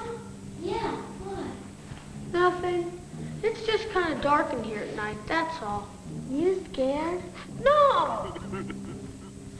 What was that? I don't know. There it is again. I don't like it. Sounds like it's coming from up there somewhere. Let's go, Susie. I really don't like this. I think that noise is coming from the speaker up here. Let's get out of here. Maybe someone's in the office trying to scare us over the loudspeaker. Or maybe it's just Mr. Dillon playing a joke. Well, it's not funny. Mr. Dillon, is that you? Oh, hi there, Susie. Bill, sorry if I startled you. Mr. Dillon, that doesn't sound like you. No, I'm not Mr. Dillon. Who are you then? Well, you may not believe this, but I'm your school building. Aw, come on. Who are you really? No kidding. I'm your school building. School buildings can't talk. Come on, stop it now. You're scaring us. I'm not scared. Huh, not much. How can I prove it? Or shall I dim my lights? Or ring my bells? Or twirl my hands? Oh, hey, don't do that. That's spooky. Oh, sorry, Susie. I didn't mean to scare you. How'd you know our names? Oh, I know all you children. I've known you two since you first came here in kindergarten. How's it come you were sniffling? You got a cold? No, I'm not sick. Just a little sad. Why? Oh, because I've been abused. What does that mean? Oh, I've been mistreated, soiled and scratched and scarred and injured. Who did that to you? Why, you did, Susie. And you too, Bill. And your classmates. Oh, no, not me. I never did anything to hurt you. Me either. I wouldn't do anything to abuse you on purpose. Oh, I know you didn't do it on purpose, but... Like what? What did we ever do to you? Well, for instance, look under that poster you're making. Ooh. I got it on the desk. Sorry. I'll try and clean it up and put something under my paper from now on. You should be more careful. You think so, Bill? You just taped that poster on my chalkboard. So? Pull the tape off. Ooh, that tickles. Now look carefully at the chalkboard. Oh, yeah, I see. There's gooey stuff here from where the tape had been. That's a scar I may have for months or even years. Oh, hey, there's crayon marks here. I never noticed these before. Some thoughtless child did that to me without even thinking how it would make me feel or look. Gee, we're sorry. Please don't cry. That's a shame. You know, while we're making posters, we ought to make one to tell the other kids not to do things to hurt our school. That would be nice. Don't let ink from felt markers get on desktops. That's it. Don't let ink from felt markers get on desktops. Don't put tape on chalkboards or walls. Don't make crayon marks on walls or chalkboards. That's great. Hey, Susie, come here a sec. Look, somebody scratched and carved all over this desk. That really hurts. To me, it's just like cuts or bruises that won't ever heal. But I've got wounds all over me. Look at my door and my woodwork. Do you see those stab marks? These little pinholes? No, they may look little to you, but how would you like to have somebody stick thumbtacks in your arms or legs? I see what you mean. And it's so unnecessary.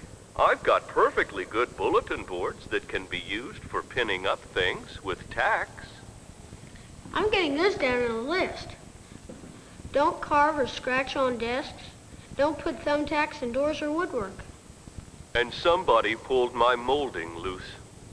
And I even have holes in my plaster. Gosh, how did that happen? Somebody accidentally banged into my wall with a chair. That cracked the plaster. And then some kids just picked at the crack with pencils and their fingernails until it made a hole. Ew. I remember doing that. But I didn't mean to hurt you. Oh, of course you didn't. But I was damaged just the same. Bless you. Thank you. Excuse me. It's the chalk dust getting to me again. Chalk dust? Yes. Look where somebody powdered my face with chalk from an eraser. Gee, that was a mean thing to do. It's even worse when they pound the erasers on my corkboard and get the dust in all those little cracks. That can't be cleaned up. Excuse me. We never thought about that, Mr. School. Oh, you can call me by my first name. Elementary. Or LM for short. LM, we want to help you. What can we do? That poster that Bill's making is a big help. If you and your friends would just follow those rules, I'd really be happy. Is there anything else we can put on here, LM? Oh, lots of things. Just think about what happens during the day at school. If children would keep their hands off my walls, or when they line up or walk down the hall, it would help keep my paint bright and clean. I'm very proud of my paint, you know. And it would help if kids would put their hands on the switch plates instead of the walls when they turn on lights. It would keep my walls looking nice and save your custodian a lot of hard work. When you lean on a wall, it's important to stand on both feet. If you rest one foot against my wall, it gets me all dirty and scrapes off my paint. Oh, my floors really take a beating. On wet days, kids should wipe their feet so they don't track in mud and dirt. Wet umbrellas should be put in a wastebasket to drip so they don't cause puddles on the floor. Wearing shoes or boots with steel cleats on them can cause terrible damage to me. And I hope that no one will ever deliberately make rubber marks on my floors with their heels. Of course, crayons should be picked up before they get squashed, and spills should be wiped up right away. You could also remind everyone that if they chew gum on the way to school, as soon as they get here, they should get rid of it by wrapping it up and putting it in a wastebasket. Some of them actually drop it on my floors or stick it under my desks. Yuck. How would you like to be covered with somebody's wet, sticky old chewing gum? Oh, and sometimes my lockers get so full that I get indigestion. It's a real pain in my tummy when my lockers are stuffed with old lunches, wet umbrellas, and other junk like that.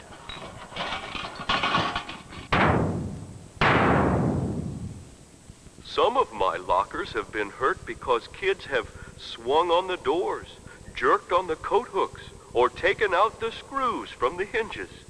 That's rough treatment.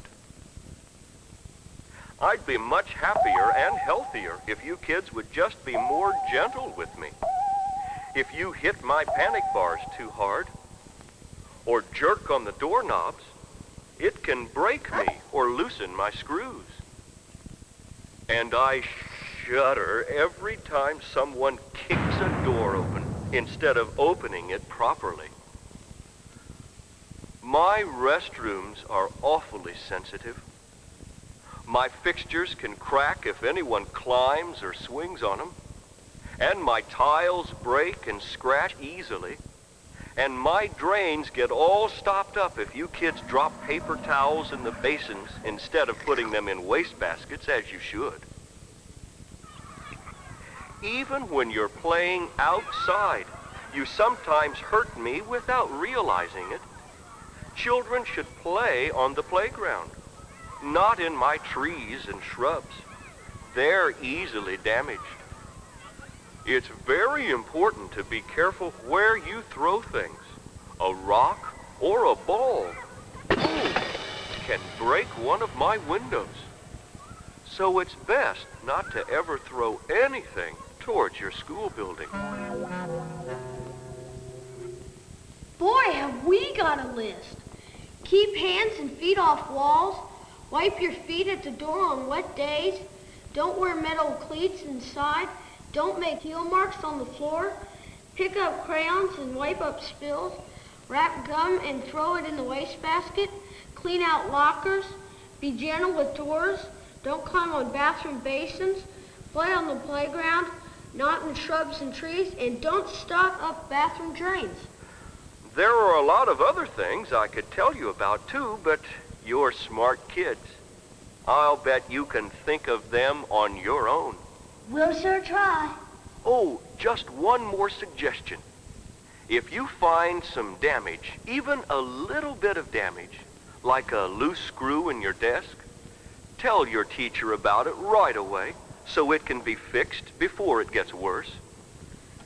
Okay, that's a good idea. Hi. Sorry I was gone so long. Did I hear you talking to someone? You'll never believe us when we tell you. Wow, look at the time. People are going to start showing up for the open house any minute now. I'll go see the front door's open. Wait up, I'll go with you.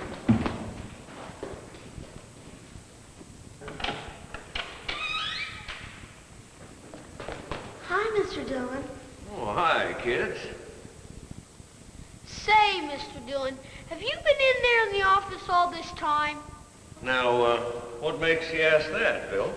Oh, so it was you talking over the PA system the whole time. Fooled you, didn't I? That was a dirty trick. Oh, I don't think so. Everything I said was true.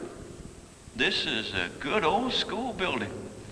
And it's taken some pretty rough treatment from you kids, at times. Well, your little act sure worked on me. I'm going to be a lot more careful around here from now on. Me too. Well, I'm glad my performance paid off. I don't think any of us want to spend all week in a run-down, dirty old building. I sure don't. Just stop and think how much it costs to fix up the things that get damaged around here. All the money we spend for paint and repairs could go for new games or playground equipment for you kids. I'm all for that. Well, I should have known that school buildings can't talk. Oh, don't be too sure of that.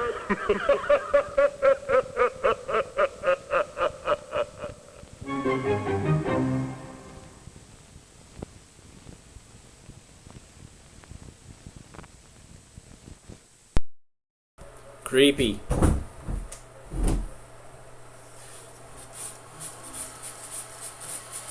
So creepy. All right. I am reminded when I visited San Francisco, and I can't remember what show I was doing, but I was doing it at ATA, which was, Stephen Parr was there. And this show goes out to Stephen Parr, who passed away last week. Anyways, so I was going to show that film, but the can was very similar to another orange can that I had. A lot of Centron films in the 80s, late 70s were in orange cans. And so I don't know what happened, but basically I pulled out and I did this introduction about, is your schoolroom haunted? I don't know. Ooh. And showed a film called Using the Pocket Calculator, which is like one of the driest films that I have about, well, it's actually it's like a fetish type of thing. Because it's really, really like, how do you add 15 plus 14? You go press the 1 button, and then you press the 5 button, then you hit the plus button, then you hit the 1 button, then you hit the 4 button, and then you hit the equals button. It's just really... but, we rolled with it, and actually somebody came out to me afterwards and was like, that was awesome, that was probably better than the other movie you were going to show. And I'm like, well, okay, sure, I get it.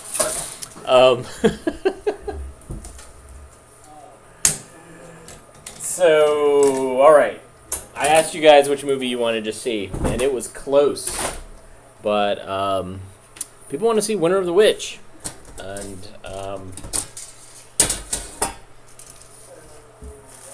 maybe they're thinking of the Donovan song, Season of the Witch. Oh, this has a pack problem. Alright, hold on one second. Don't watch me do this, everybody. Alright. Let's see if this works out. If not, I might have to put on Teeny Weeny and the Witch Woman and get this pack. Yeah, we'll see what happens. So Winter of the Witch 1. But this is a longer film. And I did not look it up. I know that there's a witch in it, that's all I know. It's not a metaphorical witch, it's an actual witch. Although, who knows, man. All these films that purport to be about haunted houses or whatever have all been something else. Alright, let's see if this works out.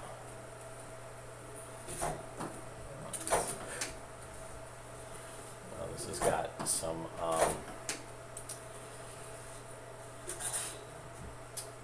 Alright. Great. So, some quick words. Next month... Oh, I'll have to get the date on it. But I think I'm going to show something called Leftovers. Film Leftovers. Because it'll be like right after Thanksgiving. And we'll be eating a bunch of leftovers. So I'll be showing films that are... things that don't fit in any particular category. Things that maybe I was going to put in a show but didn't have time for. Etc.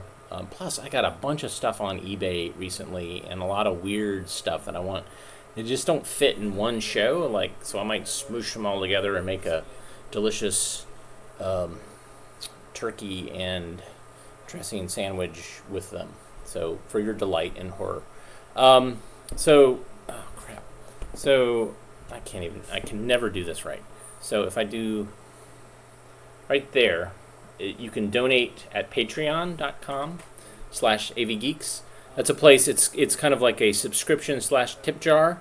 It's an opportunity for you to kick in some cash that we will immediately spend on equipment or films on eBay. I just bought another film from the Ukraine about propaganda that I'm very excited to watch and show you. So maybe that will be coming up in an upcoming show. Maybe I'll show it next time. Anyways, so here is Winter of the Witch, and I'll say goodbye, but I'll come back afterwards. All right, so here we go.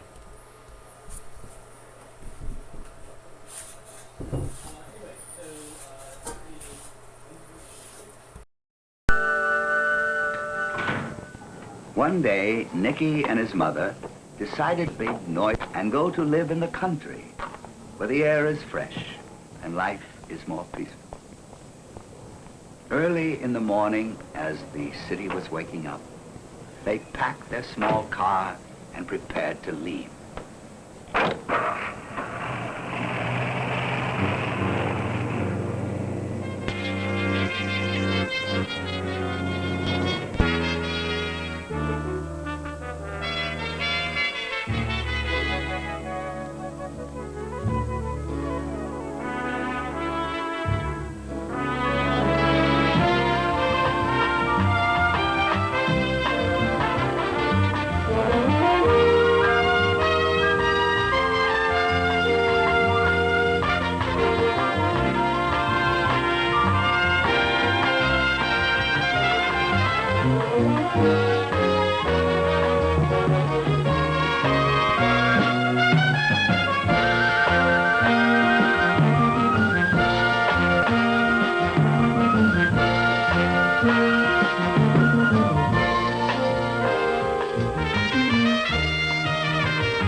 After driving all morning, Nicky and his mother finally stopped in a small village.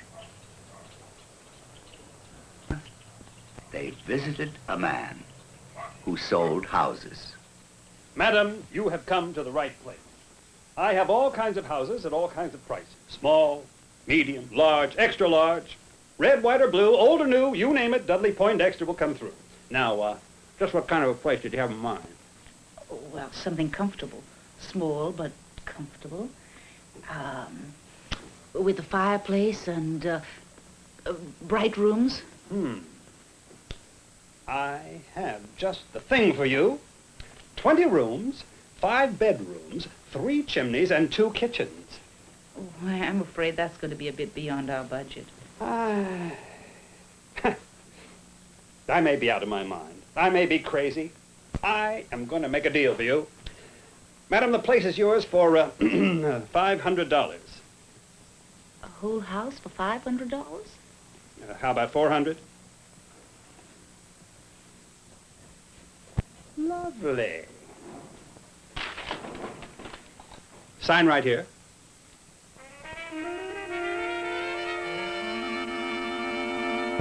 Down the road. Bye. Bye. Bye.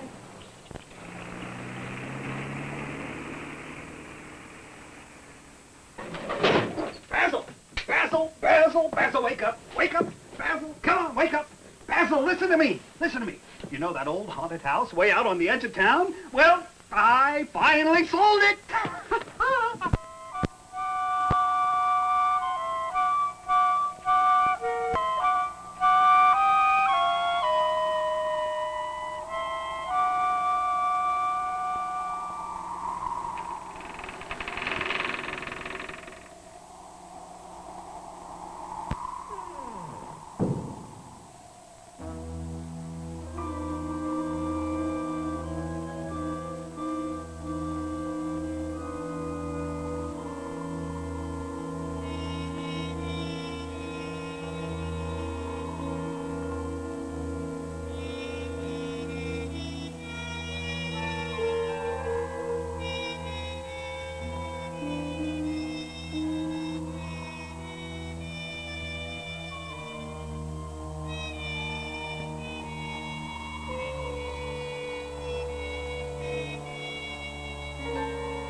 What a mess. How are we ever going to clean this place up?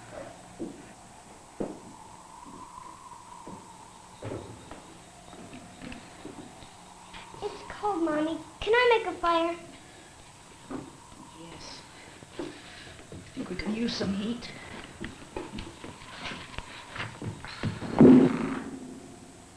What was that?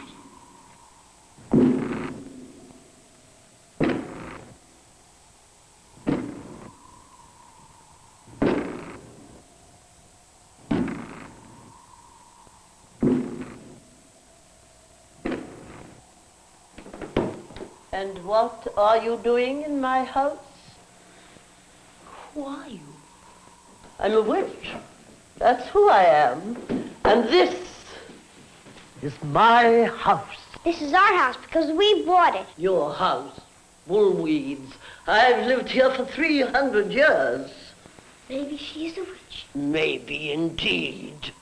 Listen, I don't know who you are or what you are, but we've had a lot of troubles lately. Oh, you all have our problems. No need to be cranky. Cranky? This house is not big enough for 3 of us. So 2 of us will have to go.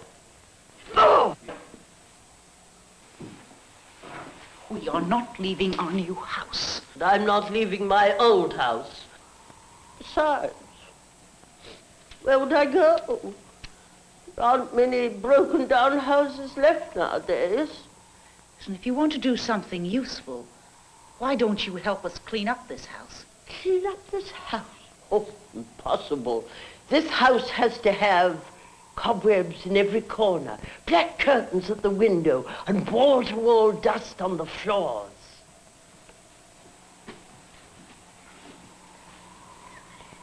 Let's let her stay up in the attic for a while. You sure? All right. I don't know what I'm going to do with you, but for the time being, you can have the room up in the attic.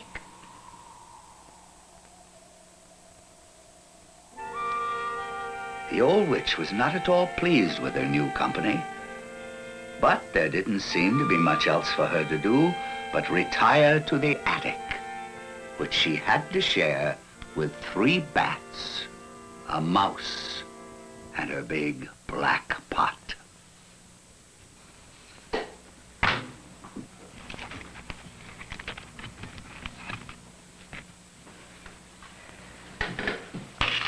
I wonder if she's a good witch or a bad witch. As if we didn't have enough problems already. Is she going to be a problem? I don't know. I never lived with a witch before. Can she stay? We'll see. I hope she's a good witch.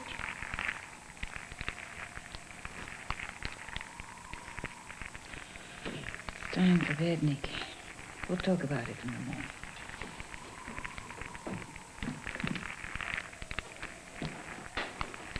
I'm glad we bought this house.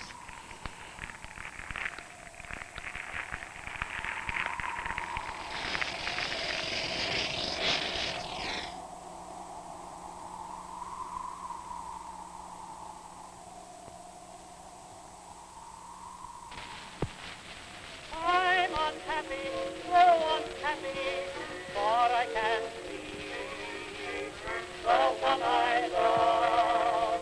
For the next 2 weeks, the witch never left her room.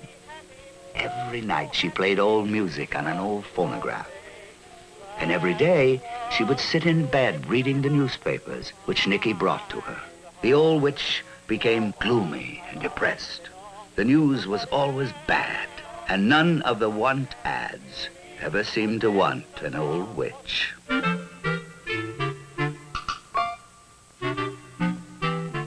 Meanwhile, Nicky and his mother worked hard, cleaning the house and decorating all the rooms.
witch did some decorating of her own. She spun cobwebs all over her room.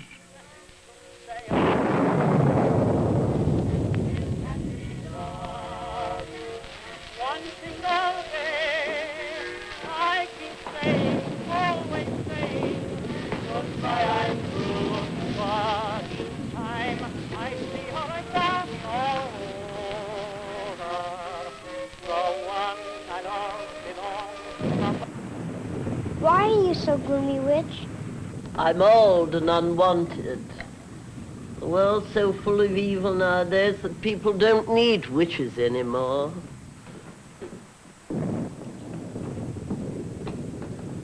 Why don't you stop being a witch? Stop being a witch? Impossible. Could you stop being a little boy? Or a chair stop being a chair? Or a mouse stop being a mouse? I've been a witch for 300 years. That's all I can be. Do all witches die? No, they just fade away. Little by little, we lose our powers. Can you wiggle your ears? No. Neither can I. Can you fly? Yes. I used to fly on that broomstick over there. But it's an old model. They don't make the parts anymore. Oh, what wouldn't I give to be back in the good old days? What did you do in the good old days? Well, in the good old days, this house was full of witches. And I used to cook for them. What did you cook? Oh, everything that witches like. Mostly magic foods. Would you cook for us? Cook for you? Pop, did you hear that? Wait a minute. Why didn't I think of that before? That's the answer. We'll show them what an old witch can do. Boy, we accept your offer. Tonight, we begin to cook.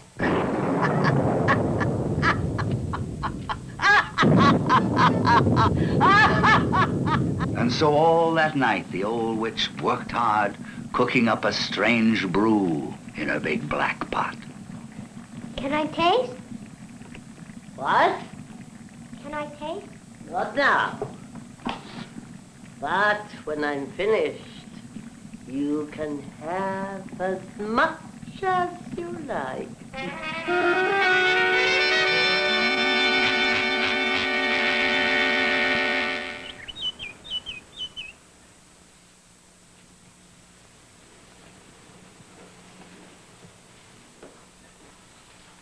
Wake up. Wake up, boy. What? I've finished. I've made my magic specialty. Great. What is it? Pancakes. Blueberry pancakes. But all that work for pancakes. They're not just pancakes. They're the final solution to the unhappiness problem. Go on, try some.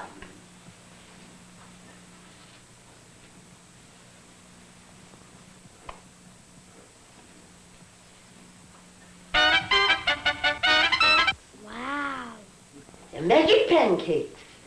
They make people happy. What's going on here? Pancakes, Mommy. Magic pancakes. What?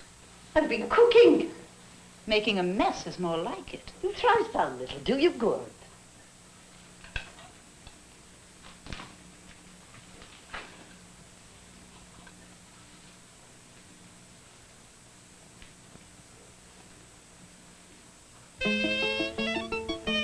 I've never tasted anything so good. Suddenly I feel quite happy. What did you put in them? That, my good woman, must remain my secret. But they are happiness pancakes, guaranteed to make people happy. Even the meanest, unhappiest people. One bite, and they're not unhappy anymore. I just reversed an old recipe. Who in the world could that be? Good morning, my dear. I'm Mrs. Butterthwaite.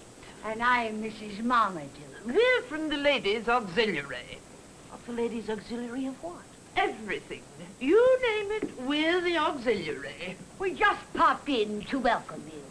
They say you've fixed the old house up. Still a bit dusty, isn't it? Shame it's such a bad neighborhood. No one ever stays here long. You say this house is haunted. Witches. The last family that lived here disappeared one day. Like that. You'll be sorry, my dear. When it's too late. Oh, don't tell me you believe in witches. Oh, I've never seen one, mind you. But we all know they do wretched things. They're all evil. And they come from the very worst families. Oh, we've been eating. Would you care to join us? Oh, I don't mind if we do. What are these? Pancakes? Blueberry pancakes.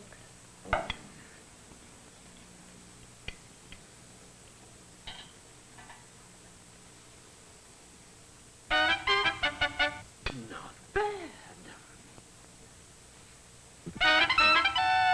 Rather good. Very good. Marvelous. Extraordinary. Ambrosia. Best food I've ever eaten. Are you happy? Happy. I've never felt better in my life. You're a very talented cook, my dear. You must give me the recipe. Oh, I'm afraid that must remain a secret. The recipe may be secret, but you can't keep these pancakes a secret. We don't intend to. We plan to open a pancake parlor.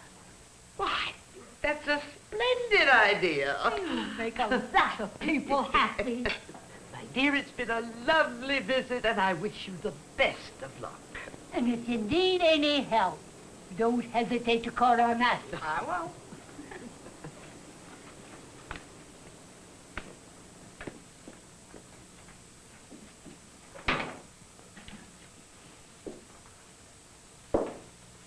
Nicky, we are going into the happiness business.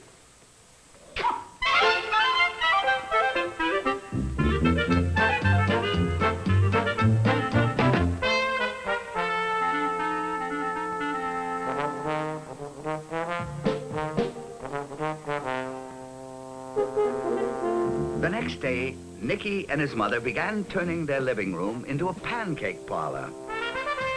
And in a very short time, they were ready to open for business.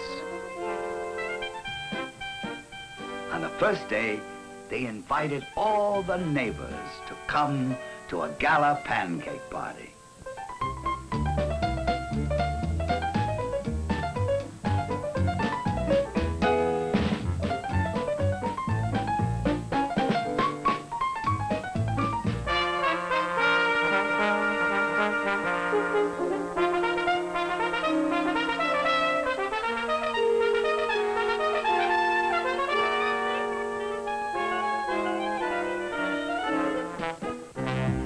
Soon word got around, and people came from miles and miles just to taste the witch's delicious dish.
The pancakes were a huge success, and Nicky and the old witch became the best of friends.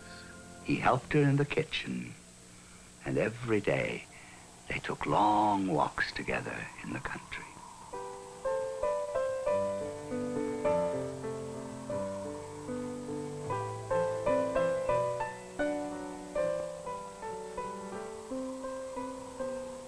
met you.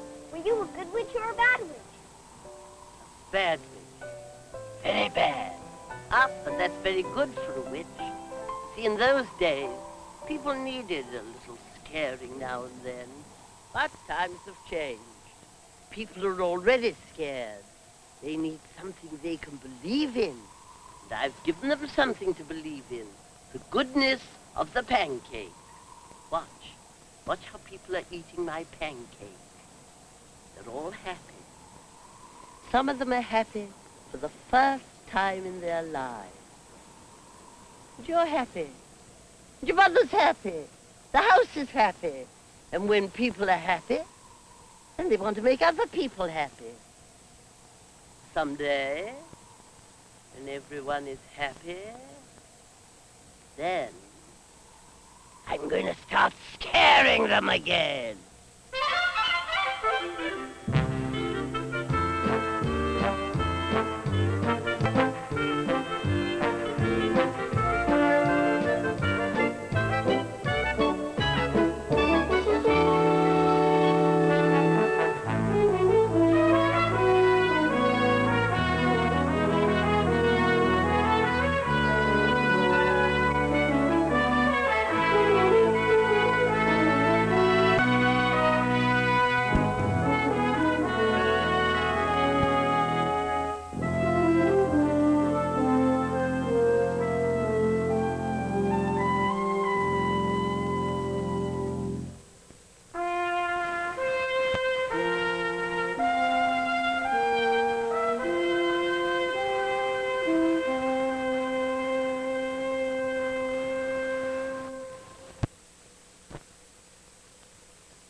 Thanks everybody for coming out on hanging out. I don't know, what do you call this? Doing a show remotely. Thanks for sitting and watching this on your little screen, wherever you are. I enjoy showing films like this to folks. You know, I like the personal interaction. I still do screenings in Raleigh. Excuse me. Occasionally travel and do screenings. But this is fun. I enjoy this because it gives me an opportunity to kind of do some shows that I probably wouldn't take on the road, and also reach lots of people. Like, you know, maybe hundreds of people check in for 10 seconds before they go, "What is this? I gotta know." So I appreciate you guys coming, sharing, spreading the word. The next screening I'm doing is on November 26th. Via Facebook and YouTube, and it is Leftovers, and I'll put it on the Facebook events thing so you can learn about it, etc.